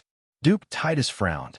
"Caesar had a small squad of 3 with him, and those who came to support were 13. That makes them 17 in total, but the group, when they came out eventually, was reported to be 19.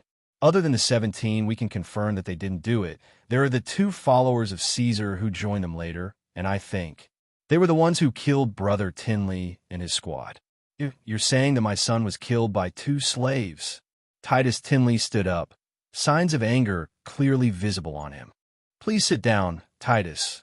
Let's continue the investigation to the end." The person sitting in the middle of the saints' circle spoke at last. This was Louis Dolev, the Crown Prince of Doliver, a sage. "Henry, you may continue." "Yes. Reports say that Caesar took 2 followers with him. We did not see them when we found Caesar, but now the number increased another 2 when they came out. So it is most likely that this is for 2 who were hiding, and they were the ones who did it. The subject deserves more research. One of you should go to the ranking area. If that Caesar had a follower, he would be there with their tokens. Keep him confined until we finish the investigations."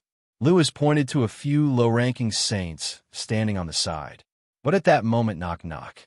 "Your Highness, there is a saint from the ranking area asking for permission to enter." Let him come in." Louis furrowed his eyebrow. It is impossible that the sorting and ranking process had already ended.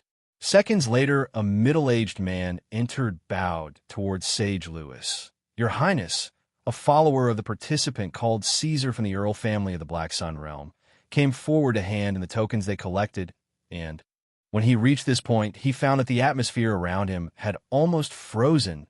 When he looked to the side, he could feel the dense killing intent by Duce Titus Tinley. "Don't worry, you can continue." Louis felt the saint's fear and reassured him.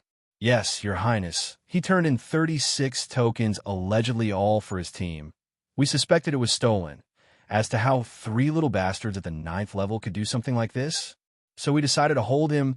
He resisted a little, but we beat him and tied him to one of the poles." "Well done. I will go and make that damn slave talk." Duke Titus stood up and went to the exit. "Please wait." After we did that, All the saints of the Black Sun realm came and took him away from us by force on the pretext of our lack of evidence. Even William Marley himself threatened to make things personal. Titus stopped on his way and turned to look at the saint. What did you say? William had gathered his saints and was ready to fight on our land to free. A slave? Sage Lewis furrowed his eyebrow. It seems my little brother's guess was correct. It's impossible for all of them to move for just a 9th-level slave. He must have secrets in his body, like his master who stopped 4 teams and burned Michael Tinley with that strange field of white flame. Big brother, Henry interrupted. There is something I would like to add. When we saw Caesar for the first time, he did not show signs of fear or even surprise, and actually stood calmly, as if he expected this. He also said what is meaning that he had met another group, and he even mentioned the names of Sheldon and Zika. I fear that he has a relationship with the disappearance of that group. What? That makes sense, even if he isn't a target. As long as he sees more than 2 squads in the group, then he should be dead according to the original plan. But he is now alive, and all of that group had dead in return. Another genius confirmed.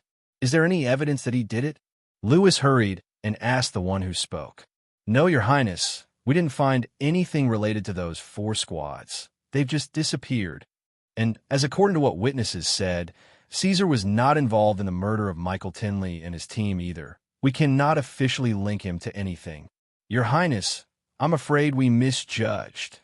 The squad representing the Burton family are not coming to fill in a place. They are here to sweep. I agree. There's something fishy about all 3 of them. We should capture one of those 3, or even better, catch them all, to see what their secrets are. A representative of one of the duchies spoke. Right, 36 tokens, the deaths of Michael and the second group. How can 3 9th-level boys associated with all of this without having major secrets backing them? Whatever they are hiding might be a dangerous weapon that the Black Sun Kingdom is developing. We must find out what happened before we proceed with any plan against them. But it is clear that William and all the Saints of the Black Sun are supporting the 3. How do we capture them, and under what charge? We can't just arrest the guests that we have invited. You all listened to what was said just now. William announced that he is ready to make this personal. He is almost the crown prince himself. We can't just ignore him. Everyone present began to exchange opinions and ways to arrest Caesar and his followers. Big brother, I support whatever you decide, but I have a minor request. Henry's voice suddenly echoed in the midst of gossip. Speak, Lewis nodded. I don't know about his secrets, and I don't know if he is the killer of the other group or not. I only know one thing. He is very strong. None of US can defeat him in a one-on-one fight. The next event will be single fights, and we can't change that. If he entered the ring and activated that strange white flame field, then the fight is over. My point is, if the event started and he successfully entered it, he will definitely win. The sage's features turned into anger. It wasn't easy for him to hear his little brother admit that he is so weaker than an earl's offspring. What do you mean by this? I mean no disrespect, big brother. I will obey whatever you decide. But please bear in mind that you need to do it before the second event begins. Caesar must be prevented from joining the single fights at any cost, or else the offspring of an earl in the kingdom of the Black Sun will emerge as the final winner, even after all the hardships we have put before them that everyone from the other kingdoms witnessed. If this spreads, our kingdom's face will be put in the mud. Henry spoke slowly while looking at his feet. He couldn't stand his older brother's gaze. Although they are brothers, the age difference between them is a few hundred years. Can this still be considered a brotherhood relationship? There was silence all over the place. This was the first time they thought about the possibility of Caesar being crowned as the champion. But as long as Henry, their strongest fighter in the young generation, said this, it is likely that this is what will happen. We can't stop him from entering the final round for no reason. It will only make worse rumors spread. We also can't detain him or his followers on any charges. We've seen William's reaction. When the Black Sun will have a real reason to attack us, and the overall plan will fail. A politician added. Duke Titus Tinley shouted, Haven't you failed already, you idiot? That damned Caesar killed 5 whole Dalivarian squads inside the hunting event, and we can't even arrest him for some interrogation. Why would they want to attack us now? We are the ones who should have revenge. No, Caesar must have told them everything about the groups. There's still a small chance that one of the duchies getting angry and attacking us, and even if our endeavor fails this time, so what? We will have other opportunities in the near future, but we cannot sabotage everything by officially spoiling relations now and publicly detaining Caesar, the politician stated. Are you saying that we let him take first place and honor him in our lands? We tell everyone that the son of an earl in the kingdom of the Black Sun is better than everyone we have, everyone from the other kingdoms? We would just boost their reputation further. Wouldn't that damage our overall plan even more? That politician didn't reply again. He was convinced completely by the Duke they can't boost the enemy's morale in any way. He sat down again, trying to figure out the best possible solution. Everyone returned with small talks, trying to find a solution, till suddenly a voice came from the main chair. Kill him. The word shook everyone present. What did you say, Your Highness? Kill him. What's so strange? Kill Caesar Burton. Your Highness, this. I know what you're thinking, but the time is right and the options are very limited. Just send competent assassins to do it, and then send his body somehow to his family residence to make sure he's dead. We can't stop him from entering the final event, or it will damage our reputation. We also can't arrest or kidnap Caesar Burton. Even if we did it and we make him disappear, they would know it was us, and we will be forced to release him later, or we will have enormous political pressure on our backs. We can't send a future strong foe to the stronghold of our enemies. So the only option is to kill him and make them know that he is dead. I would rather have them point fingers blindly and say we killed him than any of the other options. We must get rid of him right now and in complete secrecy. But what about the secrets that boy holds? It might be hugely beneficial for us. Sage Lewis nodded. Whatever secrets he has, his two followers hold secrets like it, or even more. After killing that boy Caesar, kidnapped his followers in complete silence. It will be easy. After the operation ends and the boy's corpse is revealed, the saints of the Black Sun Kingdom will be madly in search of evidence concerning Caesar's murder or even come directly to confront us. No one would care about the matter of his followers. They wouldn't even have the guts to demand us anything concerning the two of them, because the report said they registered as slaves. Would they use their political strength to pressure us for slaves? Impossible. They would expose themselves in front of everyone as the liars they are for trying to sneak in those two national geniuses as mere slaves. As for the dead Caesar, we'll simply deny all the accusations and let them shout as they please. They would shut up eventually, for a dead genius is no longer a genius. They dare to bring in 3 secret weapons disguised as an earl's son and 2 slaves to try to humiliate us. I'll make them regret it. This is brilliant. I think I agree with His Highness. This is really the safest solution. Your Highness's words are a revelation from heaven. When will we execute this plan, Your Highness? The next event is a week after the first one. It's a known rule, and it will be officially announced after the sorting and ranking of the first event ends today. That means you have a whole week. Everything must be over before the 7th day. Sage Lewis issued his last command, then rose from his chair and disappeared. He left behind a huge council of saints and politicians, the mind and heart of the Dalivarian kingdom, all anxious to think of the best way to kill Caesar and kidnap Theo and Peon within a week without leaving evidence. 6 days passed quickly. During them, Caesar did not take a single step outside the family's temporary residence. The first 3 days he didn't leave Peon's side. He and everyone from the Black Sun Kingdom was trying their best to heal his wounds. The good news is that it was all superficial, and within 3 days Peon was strong enough to get back to his daily routine. The rest of his 6 days Caesar spent them with Peon and Theo in a closed training, uninterrupted by nothing but food rations. 5 days ago, the results of the first round appeared, and Caesar took first place with 36 kills. Although everyone was surprised that Caesar was not eliminated, they didn't even deduct a single token of what was mentioned as stolen previously. But this is no longer important. What is important is that Caesar qualified for the second and final round. And now only a few hours separate him from climbing the biggest platform for the young generation in all the 8 kingdoms, and grabbing the undisputed title of #1. Although he didn't care much about empty titles like this, he was very excited. He wants it for his father. Robin's decision to send him to the Burton family and send him on missions and wars to make a name for himself. It was clear that he wanted him to be famous for his strength. It was unknown why, but as long as his father wants him to be a famous warrior, then he shall be. And what would give him more fame than being the younger generation absolute champion tomorrow? With a few kicks and punches, he will become the champion, the idol of the younger generation, and his name will run throughout the 8 kingdoms. Perhaps when he accomplishes this, his father will say that he has done enough and will allow him to come back to live next to him again. Knock, knock. Who is there? Caesar opened his eyes. It was not yet time for dinner, and even if it was, no one should have disturbed him by knocking on the door, but rather the food should have been brought in silently from under the door. My nephew Caesar, you have been closing on yourself for days, so I came to take a look at you. Are you okay? Oh, Uncle John? Yes, I'm fine. I'm just adjusting my mentality and getting fit for tomorrow. Caesar rose and went to open the door with a smile.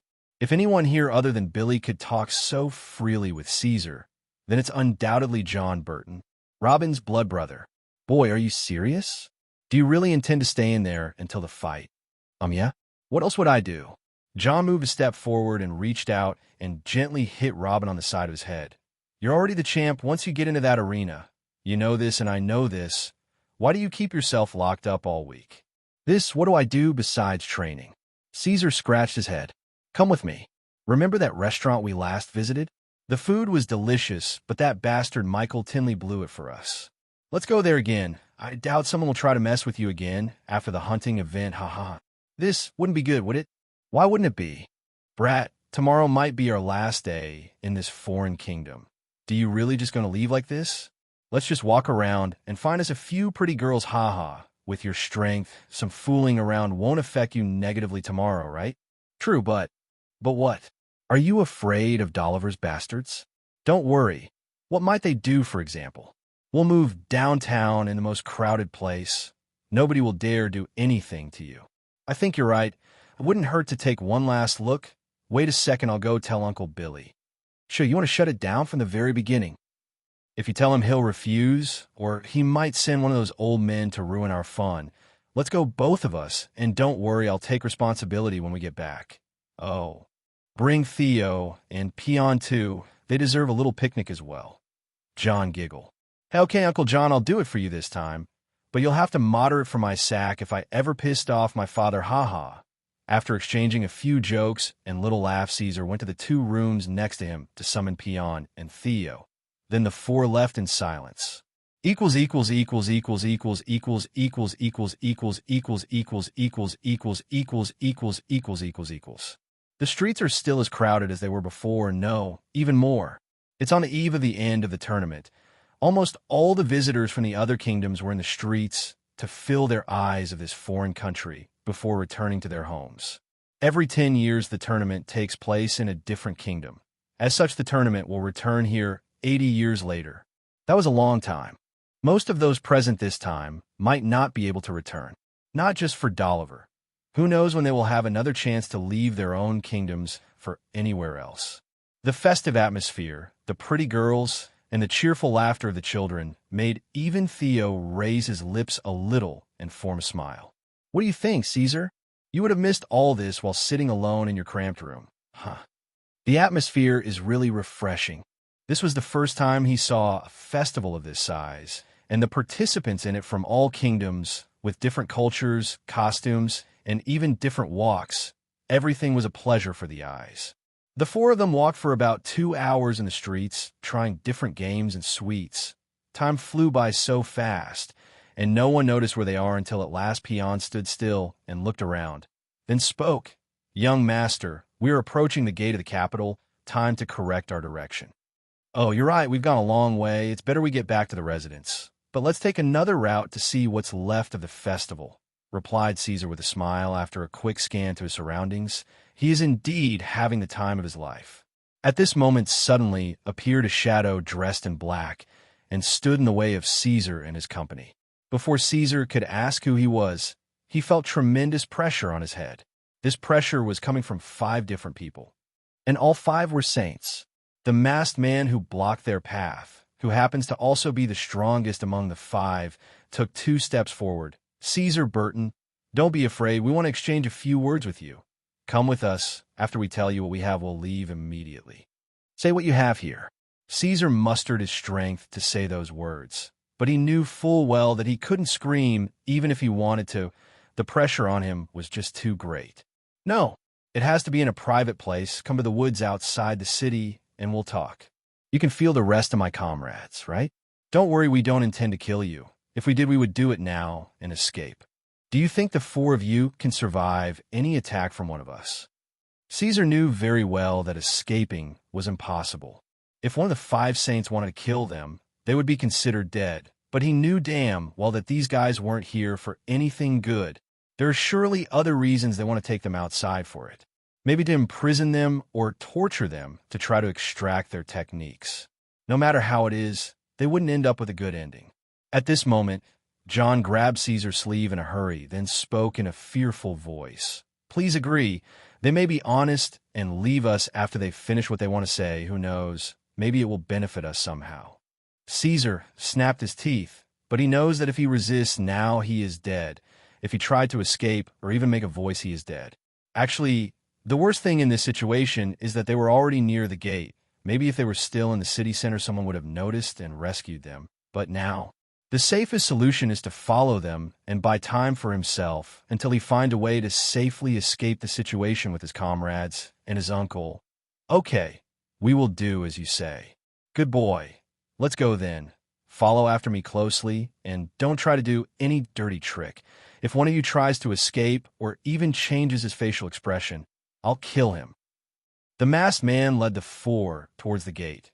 No one around suspected anything, as they seemed to be moving of their own free will, because according to the masker's man instructions, none of them can even express fear or hesitant on his face, or he will kill them directly. After exiting the gate, they completed their way for about 2 hours towards the heart of the nearest forest, a few tens of miles away from the capital. All the way, Caesar and his group were trying to find loopholes around them or a miracle they could cling to, but the miracle did not happen. The masked saint in front suddenly stopped and turned to face them with a cruel smile apparent in his dark eyes. "Tell us what you want," asked Caesar, still hoping that the man might be honest and would release them unharmed after delivering his message. Because if this is not the case, then, did you really believe that? It was just a ploy to bring those 2 behind you here without a fuss. As for you, you may die." The masked saint laughed loudly and started to approach them. This answer was the worst possible response. They wouldn't even take him as a prisoner as well, but go straight for the kill. Caesar's mind went blank. Just one line appeared in his thoughts. "It is all over. There is no need to beg, threaten, or resist. These people know what they are doing. They are here on a mission, and they will carry it out no matter what." The saint laughed out loud and threw a punch toward Caesar. When it reaches his body, the 9th-leveled Caesar would turn into dust. Boom! A strong impact sound suddenly came from in front of them, and a strong shock wave from that impact threw them from their original spot and pushed them a few meters back. When Caesar opened his eyes again, he did not see the masked saint. Rather, the slightly curved back of an old man, and he could no longer hear the sound of the masked saint's laughter. What got his attention most was the blood falling from an old man's arms dyeing the ground red. No matter how much Caesar tried to remember the owner of this back, he couldn't. So he finally spoke. Who are you?" The old man was struggling to hold back the damage to his body from receiving that attack in such a forceful way, as the masked saint in front of him was even stronger than him. After another second, he answered in a tired, coarse voice. "I apologize for being late, nephew Caesar. I knew everything, and I was following you all along. I was just hoping for a miracle to happen in that he would really let you go. That's why I was late to come out. I'm useless. This old man is called Murphy. I'm of the lucky few who knew your father back in his early days, and I was entrusted by Patriarch Brian to watch over you as long as we are both breathing. If Robin had been present, he would have known this person at first sight. He is the old chief of the guards who always stood in front of the Patriarch's office. TCH. This will complicate things. Why didn't you go to a bar and just enjoy the last days of your life? You senile old man. The masked saint put his hand back and was preparing to throw another punch, but at that moment Murphy quickly retreated, grabbed Caesar, and flew towards the Capitol's direction. Surround him! The masked saint screamed. 9 other masked cultivators came out from different places, including the other 4 saints they sensed earlier. The closest saint to Murphy jumped to block his way and kicked with all his might. A bright bolt of lightning came out of his feet, heading towards the 2. This attack was sent to kill. Murphy barely managed to react. He quickly turned around, hugging Caesar, and again, he forcefully took the hit directly in the back. Uncle Murphy! Caesar felt the severity of this attack and vomited blood. He actually received an internal injury, although the attack did not touch him. Just a shock wave was enough to inflict significant harm upon him. But all that occupied his head is what happened to the old man who was trying to save him. The 2 of them fell out of the air, just a few steps away from the spot where they were before. Theo, Peon, and John came quickly and formed a tight defensive circle with their backs facing each other. Though they could still stand, both Uncle Murphy and Caesar were in a pitiful state. Murphy scanned the area around him with his gaze. 5 saints between levels 21, 24, and also 5 knights between levels 14, 17. It seems that you Dalivarians really wish for Caesar's death to send a formation like this. When the level 24 masked man heard the word Daliver, he furrowed his eyebrows and looked sternly at the saint who had used a lightning attack just a little while ago. It was known that only Daliver had techniques for lightning laws of level 2 or above. Why do you bother with what he says? It's not like one of them is going to get out of here alive. The saint who used the lightning attack knew his mistake, but he was well aware that killing a level 23 saint would never be an easy task if he decided to abandon the rest and escape alone. I advise you to run away, now, while you still can. Murphy wiped the blood from the side of his mouth and confidently addressed his words to their boss.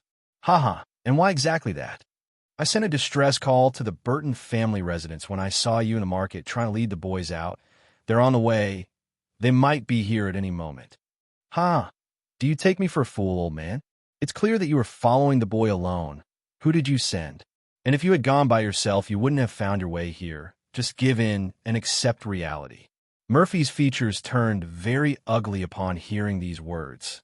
You didn't come here by yourself, did you? Who sent you isn't some young bastard or some random noble either. How many of your officials agreed about this? Caesar wiped the blood from his mouth and looked at the masked man who had led them earlier, then started shouting. Do you all realize what is the consequences of your ACT? Who sent us is not for you to know, as the dead does not need knowledge. As for consequences, you say? Ha! We will kill and kidnap some unimportant bastards. What consequences are you talking about? Please do not overestimate yourself. One of the saints giggled as he took a few steps forward.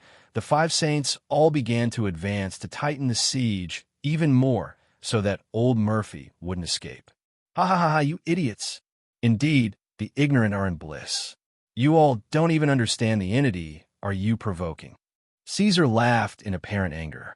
Oh, and who is this entity exactly, you? Or do you mean the Black Sun King? A big smile was visible in the masked eyes. For Caesar, he is inevitably dead today, and for the King of the Black Sun, they wish he would react. All they're doing is basically to drag him into a war. How foolish and arrogant are you people? You want to kill me and kidnap my 2 brothers for what? Is it not for our abilities? I'm talking about the one who gave us those abilities. You idiot! Ha! If one of us dies inside your kingdom, I assure you all will be wiped out. Your entire kingdom shall face annihilation. Ha ha ha. Caesar's facial expressions and maniac laughter sent a shiver to everyone's spine. It was clear that he had lost all hope of survival today, even though he still made the 10-man team rethink their standing for a moment. The head of the assassination team paused for a moment upon hearing this. Actually, Prince Henry's and the rest of his companions' tales of this boy's strength were already supporting the theory that there is a major secret hiding inside his body. If it was some reclusive top sage who chose and passed him this secret. But he quickly removed that thought from his head. Sage Lewis and the upper icons have surely considered this and issued the attack anyway. Plus, they have already attacked, and their identities as Dalivarians were already revealed. There was no turning back now. So he gestured at the other four saints, and they started moving together to kill Caesar and the old man at the same time. This time, there is no way to avoid the collision. Four saints attacking from four directions and at close range, while a fifth saint standing aside, overseeing everything to make sure nothing goes wrong. This was the definition of death. When these attacks come down on Murphy and Caesar, they will surely be dead without the slightest doubt. But just as the four saints were a few meters away from delivering their attacks, one of them let out a loud cry, "Ay!" before anyone understood what had happened to him. Another cry came from another saint, and was thrown to the side with his clothes on fire. The other two saints stopped halfway, afraid from continuing any further or they might get the same fate, so they jumped backward first, then went to check on their comrades. The two of them were still relatively fine, but they both took heavy blows in their back without preparing any defense. The attacks weren't enough to kill or even give them severe injuries, but they were undoubtedly far away from their best condition. "Get out here!" The masked level 24 saint shouted. He was the only one who saw clearly what had happened. Two anonymous saints suddenly appeared and attacked, then went back into hiding, but everything happened so fast he couldn't do anything about it from that distance. I thought Lady Mila was going too far when she gave us the task of protecting this boy. One of the two came out from behind a huge tree. Hell, I still don't know why we even got into such a fight. But if we go back to Lady Mila and tell her that the boy is dead, we might follow him to hell. The second saint sighed and went out from the other side, then looked at Murphy. "Can you still fight, old man? Even with us here, it won't be easy." Murphy almost jumped with excitement. These two were saints, and not ordinary ones, either for them to produce such timely attacks. If it was a second earlier, they might have avoided it. If it was a second slower, then they are dead. The Strix were perfect to make significant damage for two of the Dalivarian saints before the Real fight begins. Although the fight is still 5v3, this is no longer a one-sided massacre. The masked saint quickly identified the level of the two. One is the same as the old man at level 23, and the other is at level 22. He was still the strongest saint present. But the rest of his comrades, only one of them was at level 22, and the remaining three were level 21, and now two of them got injured. The next fight won't be easy. Who are you? Why are you interfering? What do you have to do with what's going on here? The two shrugged. Actually, they too really didn't know why were they assigned to protect the kid right before the 8 Kingdoms tournament began. They were just following the orders. Then the stronger the two looked at Murphy. "Old man, we're going to help get Caesar out of here, but we don't intend to die you. You take care of that handsome over there, and we'll take care of those four. How about that?" Of course. Although he knew fighting the masked saint is probably a suicide mission, he agreed immediately. Then looked at Caesar. "Young master, when we get those 5 busy, you must take the opportunity and try to find a way to escape from here."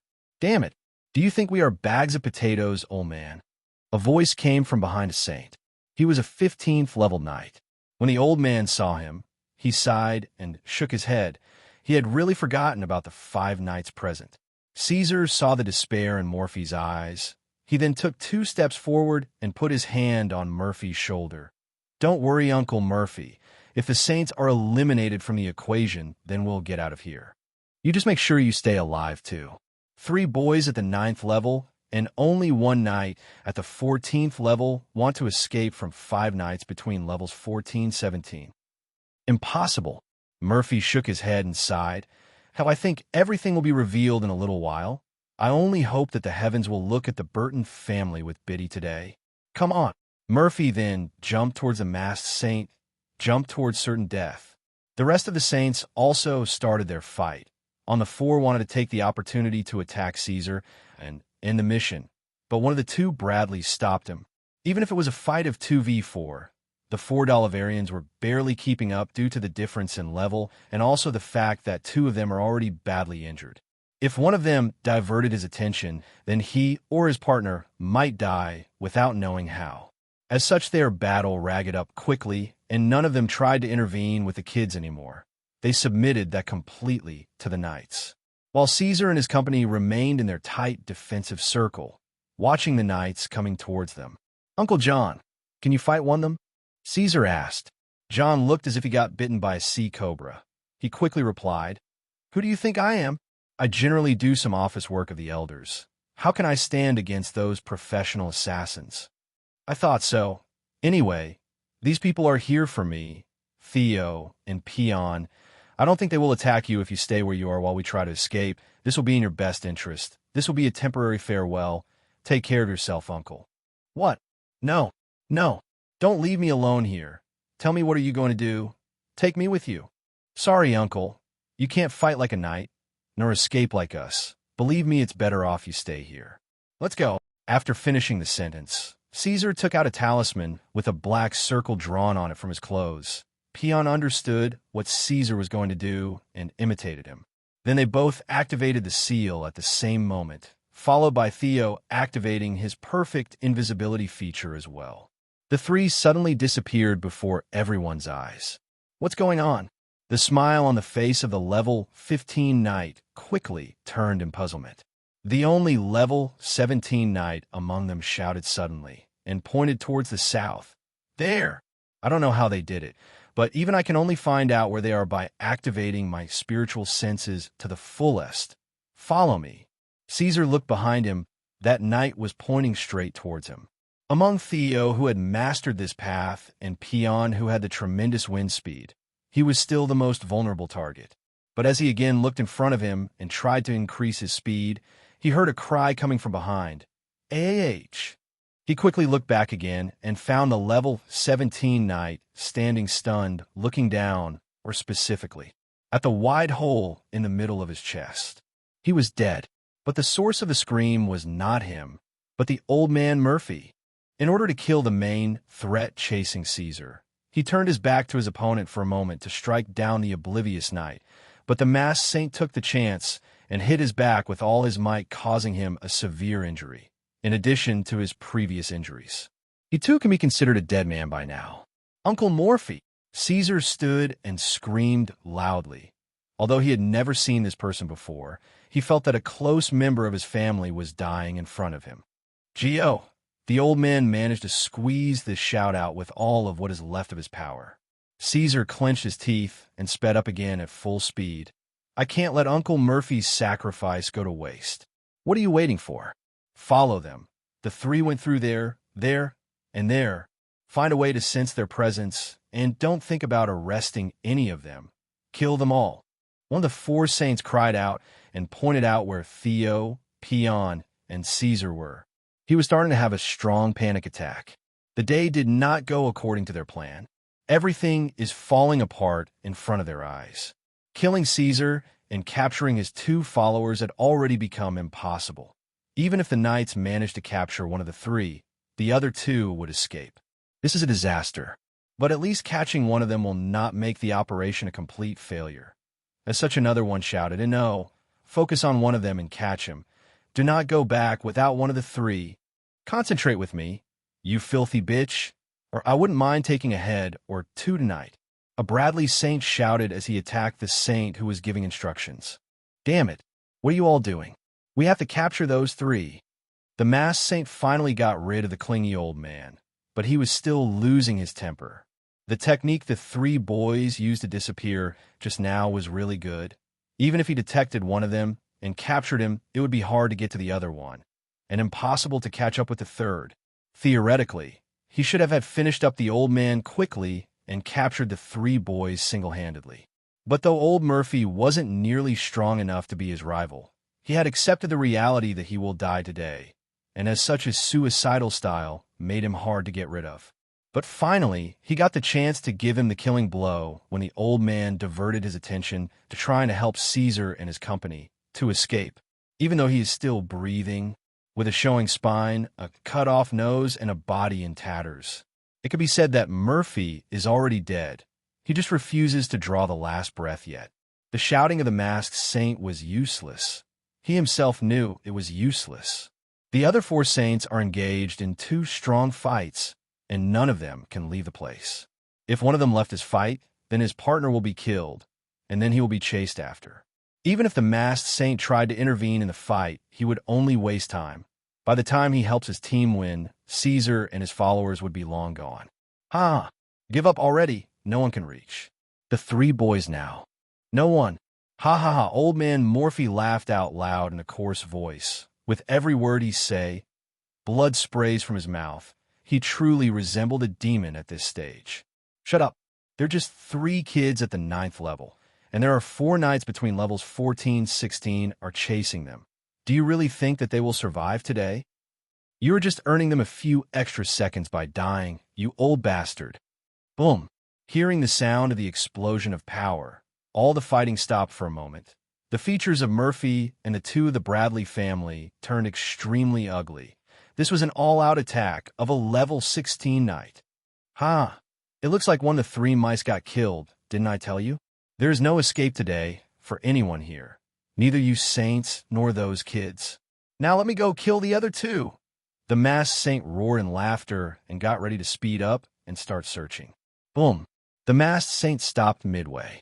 This was also a level 16 knight's full attack, but the source of the sound was in a completely different place. And the strangest thing is that it's the exact same attack. The same energy and the same explosion, but in a completely different location. The problem is, it's impossible for a level 16 person to travel all this distance in a short period. Boom. The third. The same attack in a different direction. There was one thing going in everyone's mind. That's impossible. Assuming that the knight moved at such an irrational speed, it is unreasonable for him to produce the same attack as this. At least it would differ a little to be a little stronger or a little weaker. Such a perfect match is practically impossible. Therefore, the possibility of external support was also excluded, because even if a flock of level 16 knights wouldn't produce the same attack in such a manner, even if they tried for a year. What's going on? At this point, the clash between the saints was already stopped, and all of them focused their minds and souls on the directions from which the attack came, all trying to find a logical explanation, or in a more correct sense, all was trying except for one. Ha ha ha ha. You idiots, you messed with the wrong person. You messed with the wrong person. Murphy laughed hysterically and suddenly felt his knees and started spitting blood. He had reached his limits. The masked saint did not pay any attention to the half-dead old bullshit. He turned toward the place from which the last explosion came and jumped towards it. But immediately after the jump, he felt a weight pulling him down. When he looked at his foot, he found an old man who seemed to be coming out of the bottom of hell, clinging to him. Old bastard. Why don't you just die? Boom. A 4th explosion exploded near the scene of explosion number 2, which made everyone go even more crazy. The masked saint continued hitting Murphy in the face, and the rest of the 4 saints continued trying to smuggle one of them towards the explosions. But to no avail. It's been a full minute since the last explosion. Nothing else was heard after that, and none of the knights who had left returned. And old man Murphy finally died. When a masked saint finally smashed his skull, he headed straight for the nearest explosion site, while the other 6 saints tactically halted their fight about half-minute ago already. After all, none can kill the other side. It resulted in nothing more than exhausting themselves. After the masked saint left, a Bradley family saint looked at the other. Let's go. Where to? None of you will move today. One of the 4 Dalivarian saints panicked. You can fight us as equals because of your numbers, but if we try to escape, we are much faster individually. Maybe if your boss was here, you would catch one of us, but now. Impossible, but you are welcome to try. The 4 of them gritted their teeth and stood helpless to respond. They already knew this and had been mentally prepared for their mission to be exposed to the public ever since these 2 appeared. The 4 stood idly by as one of the Bradleys came forward and took Murphy's body. Then the 2 immediately retreated toward the city. Wait for me. Don't leave me here. John let out a terrified cry, then started jumping behind the 2 saints. The 4 Dalivarian saints exchanged looks, and the strongest of them shook his head. Then they immediately headed towards their boss's location to help the search for the 3 secret weapons of the Black Sun Kingdom. They must be killed or captured at any cost to have their power source investigated. They're far more valuable than a few random saints from the Black Sun Kingdom. But when it got to their boss's side, they found what they were afraid of: the body of the level 15 knight, missing a head. Usually, it is impossible for a single attack from a level 16 person to kill a level 15 person, just like the masked saint couldn't kill Old Man Morphe for over a minute. But according to the scene in front of them, the one attack hit the knight at the lower area of the back of his head, a deadly and unprotected spot. In normal conditions, it is impossible to reach this spot during a fight if the strength gap isn't great, not even in a surprise attack. Gather me the rest of the bodies of those clowns. The anger of the masked saint was evident in every word he said, although he did not know for certain what happened in the rest of the locations of the explosions. The sample in front of him is enough to give him an idea. Whatever happened, it did not end well for them. Big brother, isn't it the first time we look for the 3 targets? What targets, huh? What targets? It has been a few minutes since the last explosion. With the speed and disappearing ability they showed before, it is impossible to know where they are now. Now what? One of the 4 saints asked in confusion. This mission was an absolute disaster. If they return like this to the higher-ups, they will be punished. It is just a question of how far they will go with the punishment. The masked saint got up. I know what you mean. We will not change a word of what happened here. I fear that what happened today will come back to bite us in the future. We will report everything exactly how it is, and leave the rest for the higher-ups. Inside one of the grand halls of the royal palace of Doliver. Boom! Sage Louis Dolev stood up and hit the table in front of him with anger, turning it into dust. Useless. You're all damned useless. You can't capture or even kill 3 kids that aren't even knights. Then what use do you have? Please calm down, Your Highness. There must be something we can do. The hall was filled to the brim with saints, even more than before, as the success or failure of the operation would affect the future of the kingdom. But contrary to all expectations, they have failed miserably. The council overestimated Caesar and his comrades by sending 5 saints. In theory, even the 5 knights were more than enough for the task. In the end, the targets are just 3 9th-level teenagers. However, a team of 10 specialists in this kind of filthy work, with 5 of them being saints left to do a simple job, but only 5 of them returned. Calm down. Those 3 are hiding huge secrets that were going to be one of our keys in the next war, but all 3 of them ran away. According to reports, none of the 3 have come back to the city yet. This means they're probably hiding and don't have the intention to show their faces again. They might even be heading back to their kingdom right now. We have lost our only chance to get rid of them. And you tell me to calm down? One of the 5 saints who was kneeling on the ground. Your Highness, the 5 of us succeeded in stopping the enemy saints, and we even killed one of them. The 5 knights were supposed to complete the rest of the task. How do we know that they're so useless? Shut up. Louis moved his hand in the air, and a slap fell on the saint's face, almost killing him. You dare brag about killing a damned old man while the plan failed and the whole plan got exposed? My reports say that all the families of the Black Sun in the capital are agitated after the return of the 2 saints who escaped from you with the corpse of that old saint from the Burton family. Their Prince William leads them himself to protest, and they demand an explanation of what happened. Our reputation is getting trashed right now in the streets. What should I tell them? Tell me, how should I cover up your mess? A saint sitting slightly far away spoke with a smirk. Don't worry, Your Highness. It's just an empty hustle. They won't dare do anything as long as they're inside our kingdom. We can go and subdue them now. Just give us the order. Sage Louis rolled his eyes to the side towards the last speaker. What is a fool like you doing in a place like this? Get out of here and never show your face in this kind of important meeting again. Your Highness, the one who just spoke panicked. Get out. Sage Louis's aura exploded this time and pushed the saint who spoke to the door, breaking it. Damn it. Damn the 4 empires. Had it not been for their arrogance and constant interference in the affairs of the kingdoms, we would have wiped the Black Sun off the map decades ago. If not for them, would we have needed these reasons, conspiracies, and nonsense over tens of years? Sigh now, please. Only the smart ones may speak. What do we do now that the mission failed? Lewis sat back down at his chair and started rubbing his forehead. Your Highness, I don't think the mission was a complete failure. A high-ranking saint sitting next to the prince stood up, bowed, and spoke. What do you mean? Sage Lewis frowned. Please let me explain. How can 3 ninth-level youths be under the protection of 3 saints? Even His Highness Prince Henry does not receive such treatment. 3 young men at the 9th level managed to kill 4 knights, including one of them at level 16. Gentlemen, has any of you heard of something like this before? I haven't, and I'm sure none of you would have even thought about this possibility before today. There's also the matter that the 3 had completely disappeared in front of everyone, with only the spiritual sense of those above level 17 being able to clearly spot them. How is this possible?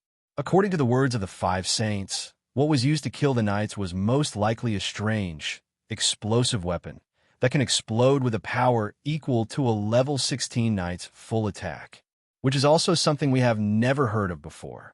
Sage Lewis narrowed his eyes. What do you want to say? Your Highness, something is going on in the Black Sun Kingdom that we don't know about yet.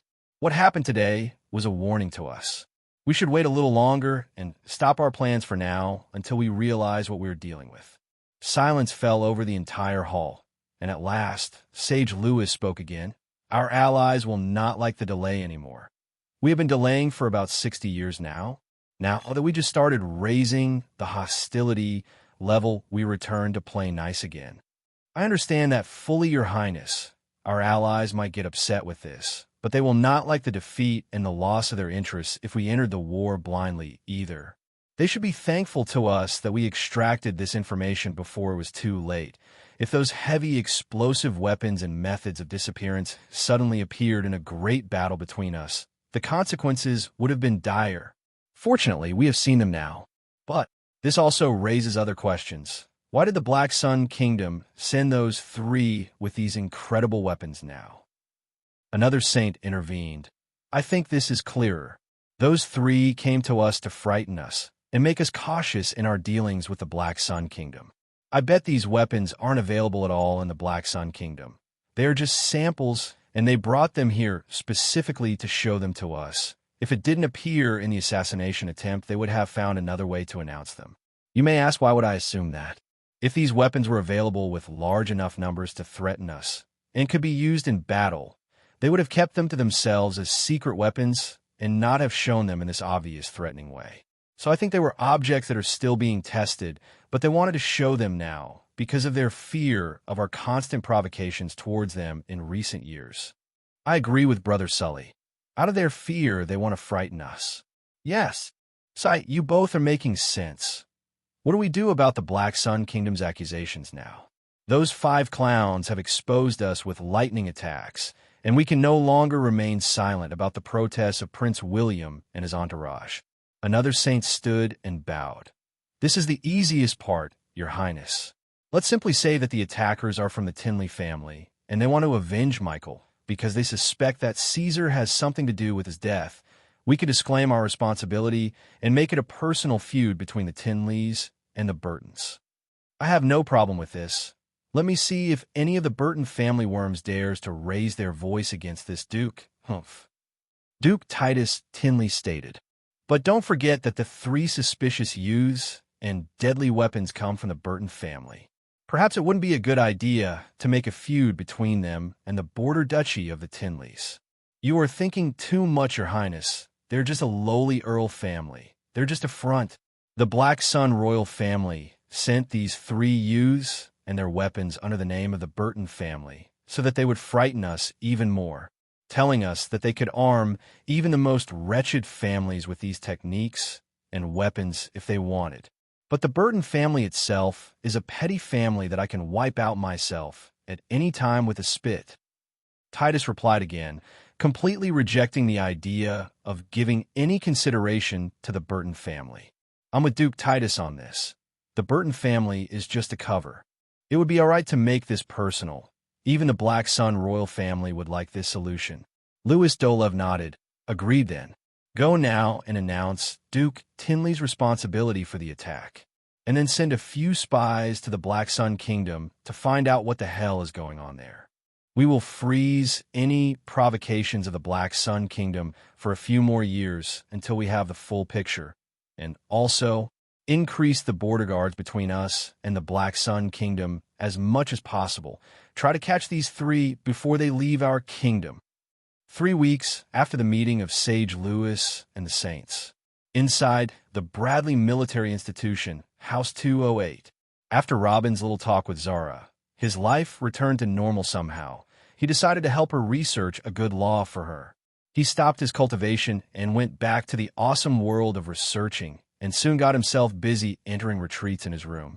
The only difference this time was that he did not need to isolate himself for months. He used to go out every few days to breathe fresh air and look around at the trees and all sorts of living creatures. Making a cultivation technique was never easy, and it is not easy now, especially that at the same time, he tries to find ways to strengthen his and Zara's soul power even more in order to increase their production of talismans.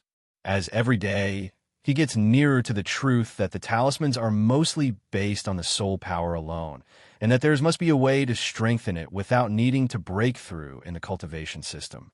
And today is as good as always, where Robin was in the living room watching Zara drawing a fire talisman, trying to get ideas about the soul powers. But today their daily routine got interrupted by a shout from the outside. "Robin, may I come in?" Robin took a second to reorganize his thoughts and answered after acknowledging the voice. "Billy? Ha, come on in. What are you doing here, brother? I thought you were going to be gone for a bit longer." Robin rose from his place and moved to greet his old friend with a big smile, but Billy did not return the smile. His features seemed very heavy and filled with sadness. Then he fell to his knees. As soon as this happened, Robin knew something was wrong and stopped midway. He didn't even try to lift Billy to his feet. He then asked with a heavy voice what happened. "Where's Caesar?" I'm sorry.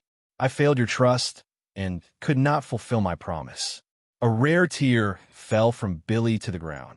Robin quickly took a few steps and grabbed Billy's collar. "What did you do, Billy? Where is Caesar? Where is my boy?" "I don't know." Billy closed his eyes, unable to look into Robin's face. "What do you mean, I don't know? Is he alive or not?" "I don't know. There was an attack and a huge battle between 8 saints when it ended. Caesar, Peon, and Theo had all gone missing, and they had totally disappeared since then." "What do you mean by disappear? Why would a battle of this size happen in a damned juniors tournament? And what did Caesar have to do with it?" Robin's fist got tighter. "Allow me to explain to you from the beginning. It all began when Caesar and your blood brother John went to a restaurant. Then Billy recalled everything that happened at the hunting event according to Caesar's story, and then recited the rest according to the Bradley Saints narration. That is it. That all that we know after the 2 Bradleys left with Uncle Morphy cops, we have no idea what happened to the 3 kids. They have just vanished. We fear that the Dallavarian Saints have captured them afterward." Robin was silent until Billy finished saying everything. He then let Billy's collar and went to sit on the couch beside Zara, who was still crying over her brother, leaving Billy still kneeling. "Uncle Murphy was a good man. He was one of the few who treated me purely in the family. He just loved the fact that I bear the Burton's name and didn't want anything else. I didn't even know he was a saint. You must take good care of those close to him. And I must also thank that girl Mila. I requested her to send a saint to protect Caesar, and she actually sent 2. If not for her decision, the 3 boys would have been killed. Billy was expected every single reaction before he came here, screaming, threatening, and even swearing to cut ties with the Burton family. But Robin's calm words and logical analysis made Billy even more afraid. "Robin, it's normal to be shocked. If you want to cry, then cry. And if you're angry, then scream. If you want to hit someone, come hit me. I will bear everything. Just please do not bear the family the responsibility for what happened. It was my responsibility alone." Robin raised his eyebrows. "I hold you responsible for what? As long as the 3 are alive, then everything is fine." "Dash, alive? But they did not return to us. We sent many people to search in the woods, but we didn't find a trace. I'm afraid they're alive. Those 4 explosions are talismans I gave them, And didn't the Bradleys say they managed to hold the Saints for more than a minute after the last explosion? That's more than enough for them to leave. I know Caesar very well. He probably thought that if he came back, you wouldn't be able to protect him, so he decided to go straight back to the kingdom of the Black Sun. He's on his way here while we talk. Billy quickly stood up, but that's a problem too. On our way back, we saw the border guards scattered on the side of the kingdom of Doliver. Does that mean that they know that the three boys will try to cross the border on their own? I have to go back now to look for them and help them cross. No need. I know their capabilities very well. Even without any talismans, they will be able to find a loophole and come back. But they will be a few weeks late. This, Robin's absolute confidence in Caesar and the two slaves is very strange.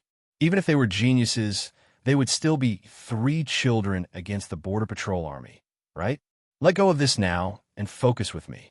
What happened after Uncle Murphy's body was brought back to you? Billy was stunned for a second before replying quickly.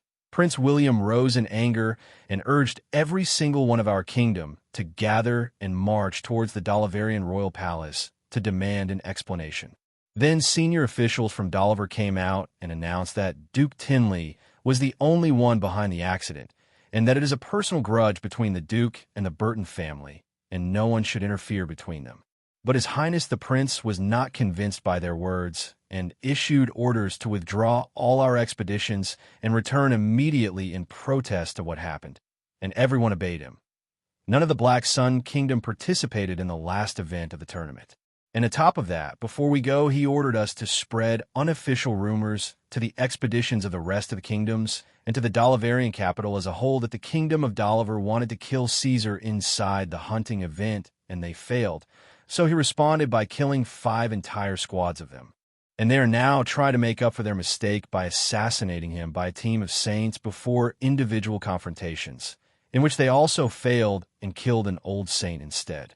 The story took the entire capital by a storm. No one even bothered with the tournament anymore, to everyone. The mystery Caesar was already the winner.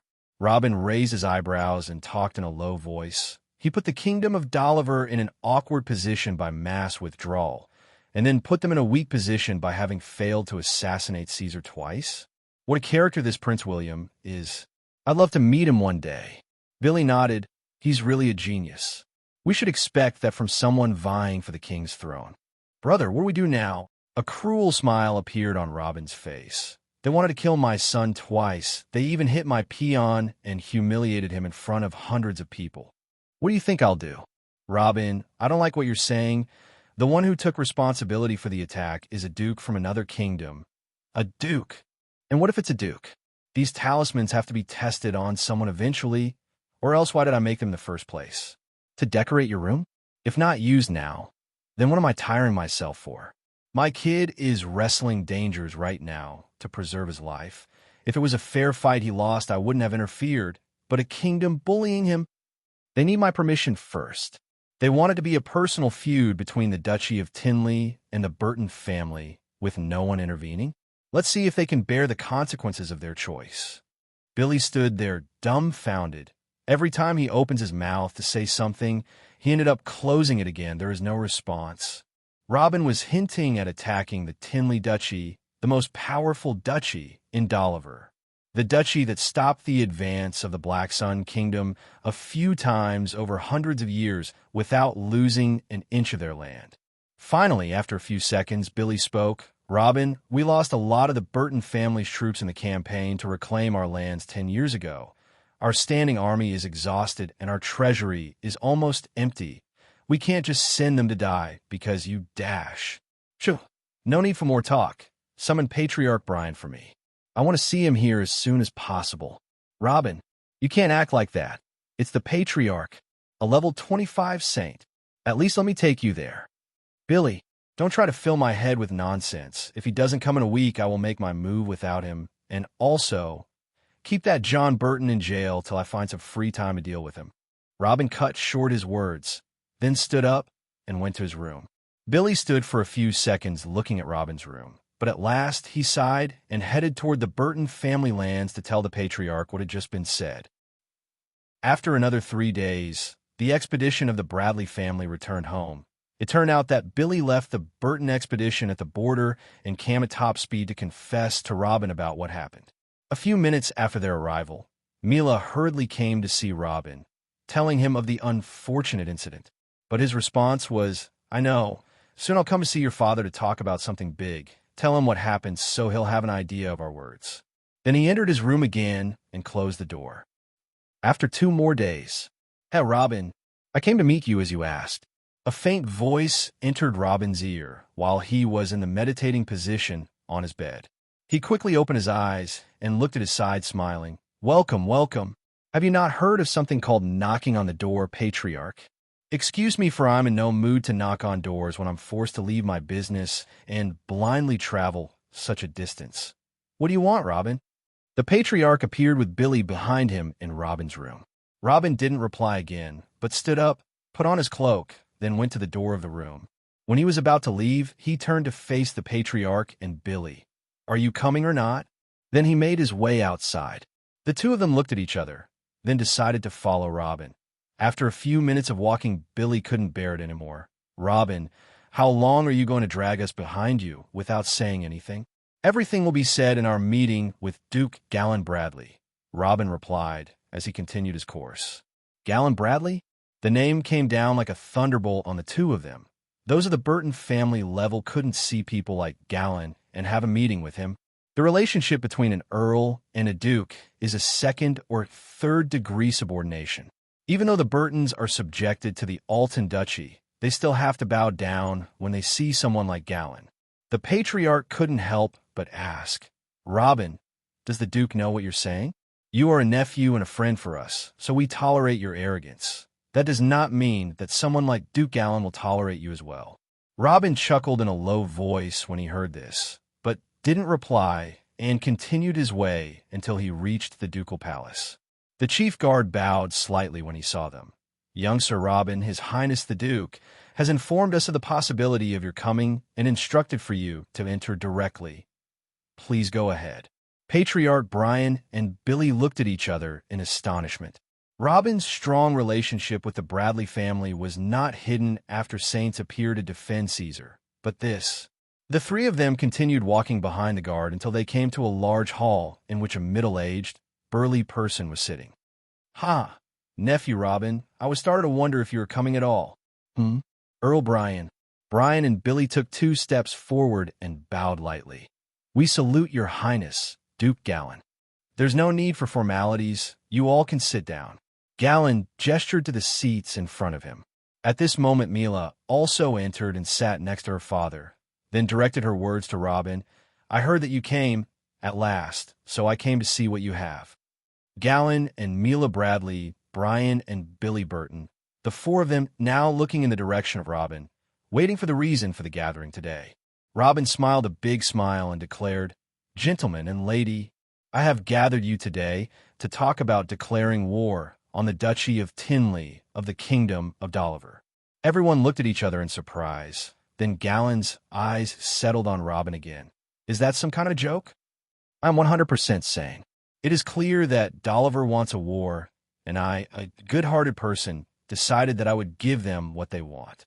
"Robin, don't be impulsive. I understand that you are angry by their repeated harassment of Caesar. But wars affect the lives of tens of thousands and alter the economy of duchies and perhaps entire kingdoms. This is not something I can help you with just because you want to." Galen shook his head. "Sorry, Robin. The Burton family can't go to war. Just a Marquis destroyed a huge portion of our army 10 years ago and took a portion of our lands in an in-kingdom war. So what would happen if it is us against the Duke from another kingdom? I'm honestly flattered that you think we are that strong, but you're overestimating us." Brian shook his head. Robin nodded to both, then stated, "Then what if I give you a few thousand 6th-level fire talismans and a few dozen 5-second darkness talismans?" "What?" Billy couldn't believe his ear. "When can you get all this ready?" 3 months, no. Just 2 months would be enough time to prepare your armies for invasion." Robin raised 2 fingers. Wait. We're the talismans of darkness." Galen interfered. "It's a talisman. When activated, it will make a person disappear for 5 seconds. Excellent for lower levels, but even saints can use it. They won't be hidden from the spiritual sense, but it will be useful because our enemies don't know anything about it yet." Galen stood upon hearing this and looked at Caesar fiercely. "You little bastard, you have such a thing and you never mentioned it to us? Don't get excited too much. I explained everything about it to Mila and promised to give her some talismans of this type monthly. That's why she sent saints to protect Caesar from the beginning." Galen hurriedly looked aside at Mila. "Is that right?" His daughter nodded in agreement. Galen sat again and was silent for a few seconds to think, then returned to look into Robin's eyes. "You have already promised Mila the darkness talismans for Caesar's help, so it can't be considered a card you can use to get us into this war. And a large amount of talismans is not considered a reason either, because all of them will be used in the war that you want to start. What do you have for me?" Brian nodded in agreement with Galen Bradley's words. "An additional amount of talismans will greatly increase the chances of winning, but is not enough reason to start a war in the first place. Human losses are always heavy in a war at the level of duchies, and even if they win, the land will go to the Duke and not to a small family like the Burton family. They had no interest in entering a war like this. You old farts, I hope for some more enthusiasm for glory, and you are both thinking about benefits. Well, whatever, I'll give both of you what you want. First, the land we win from the war will entirely join the Burton family," Robin announced and pointed at Patriarch Brian. The Patriarch was so confused that he didn't rejoice or refuse. He just turned his head to look at the Duke's reaction. "Ha ha ha. So I think this ridiculous meeting is over." Galen laughed loudly and stood up. But before he could turn his back, Robin's voice came. "As for the Bradleys, and for your efforts in this war, I'll give you the method to draw your own level 6 fire talismans." A mixture of enthusiasm, happiness, and disbelief struck Duke Galen upon hearing what Robin said. After seeing what Robin could do, especially after the spirit revitalizing pills he had sold at the auction, he realized that he could not force him to do anything, because forcing Robin in something would be putting him in a box. If he was stupid and forced him to only make fire talismans from the beginning, he wouldn't have invented those pills or the darkness talismans, which now he desires even more than the fire talismans. Keeping him alive, making a good relationship with him, and hoping he would continue dealing with him was the best and only choice. In his mindset, he needed Robin's future achievements and could not do anything to him. And Robin needed him now, and that's why he will never hand him the real techniques or the methods to do all the work, because then he will be less valuable. This is why he never expected what Robin just said. Actually, he would have agreed to help if Robin swears to sell him his next few inventions.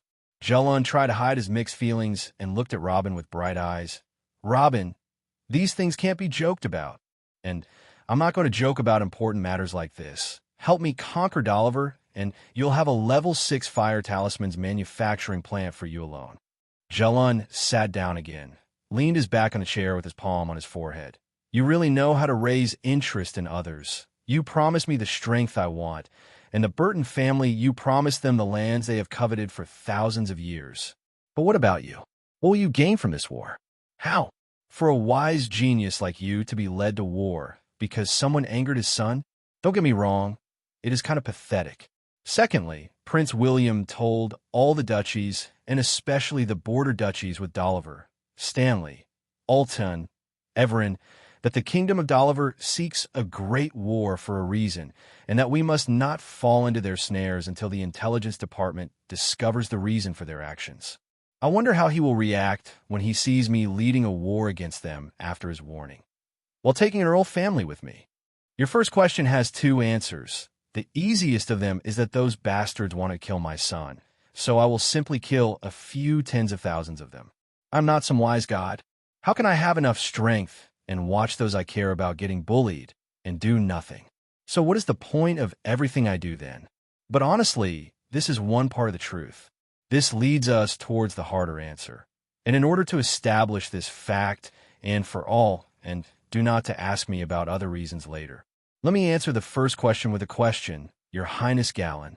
I have been blessed with intelligence and tremendous research methods that qualify me to research medicine and engineering and develop the whole world if I want. But I started by developing weapons for major wars right away. Why do you think I did this? Why? Galen never asked himself this question. It is natural for a person to strive to increase his strength, right? Robin adjusted his seat and said in a serious voice, "Here's the answer to this question, and with it the answer to your first question. I'm a person who likes to work freely, and this freedom will only come with the extension of my absolute influence, or at least the influence of people I trust.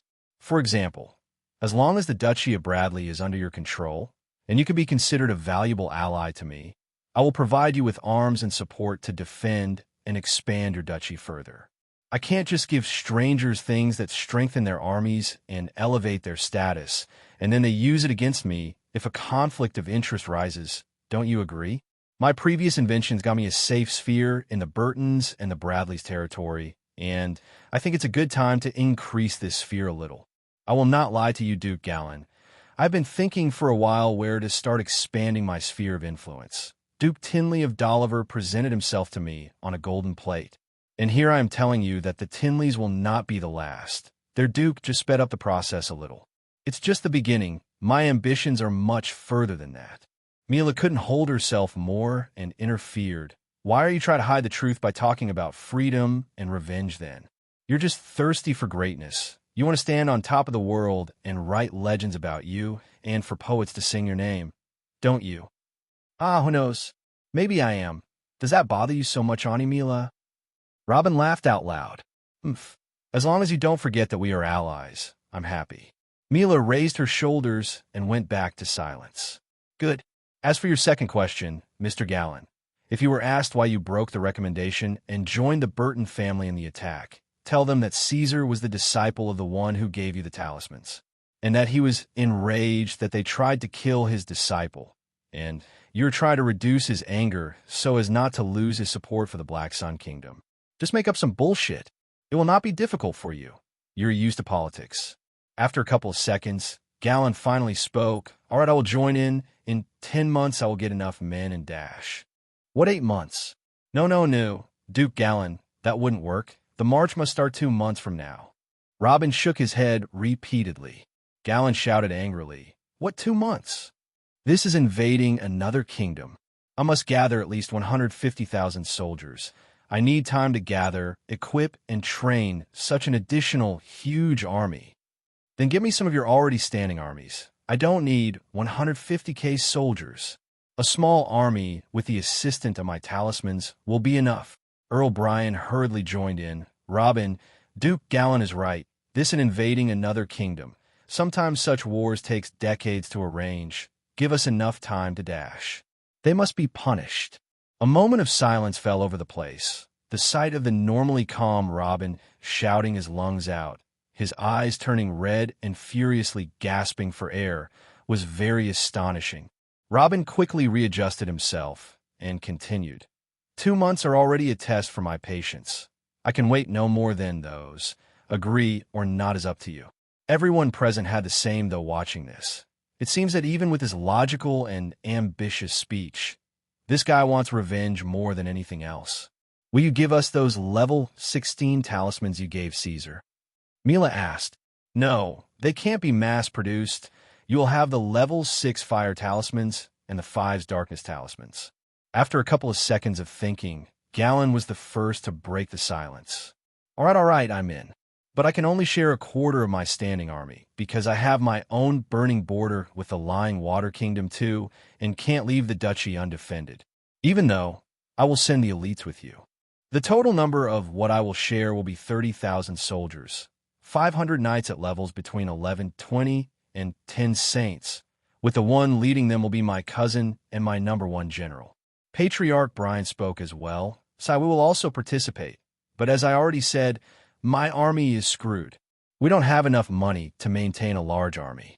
The Burton family's current standing army is only 20,000 soldiers. But within 2 months, I can spend the rest bit of the money we have and issue a forced arm call and gather another 10,000 soldiers, 100 knights, and we have 5 saints other than me. I will send all of them too. Then a total of 60,000 soldiers, 600 knights, and 15 saints. That's more than enough. Make preparations. We'll be moving toward the frontier 2 months from today. The army from the Duchy of Bradley will have to cross the Burton lands to go to the Dolliverians' border anyway. So, I think Jorah City will be the best option as the meeting point. Duke Gallen, I recommend that your generals head to Jorah City as soon as possible to find out the best way to lead the combined army and the best use of the runes during the war. I will get busy with making the talismans. The last batch of soldiers leaving the duchy may come and take them before they leave. Do any of you have a problem with this? I have no problem, Gallen nodded. I agree too. Jorah City will be happy to welcome our distinguished guests, huh? Brian was trying to hide his feelings as much as possible, but he still seems very happy. Today is the most lively and enthusiastic day he had in his long life. Good. You guys stay to talk about things I don't understand. I'll go start working on the talismans. See you in a couple of months. Robin stood and headed straight for the door, leaving the four behind to begin strategic coordination for the next great war.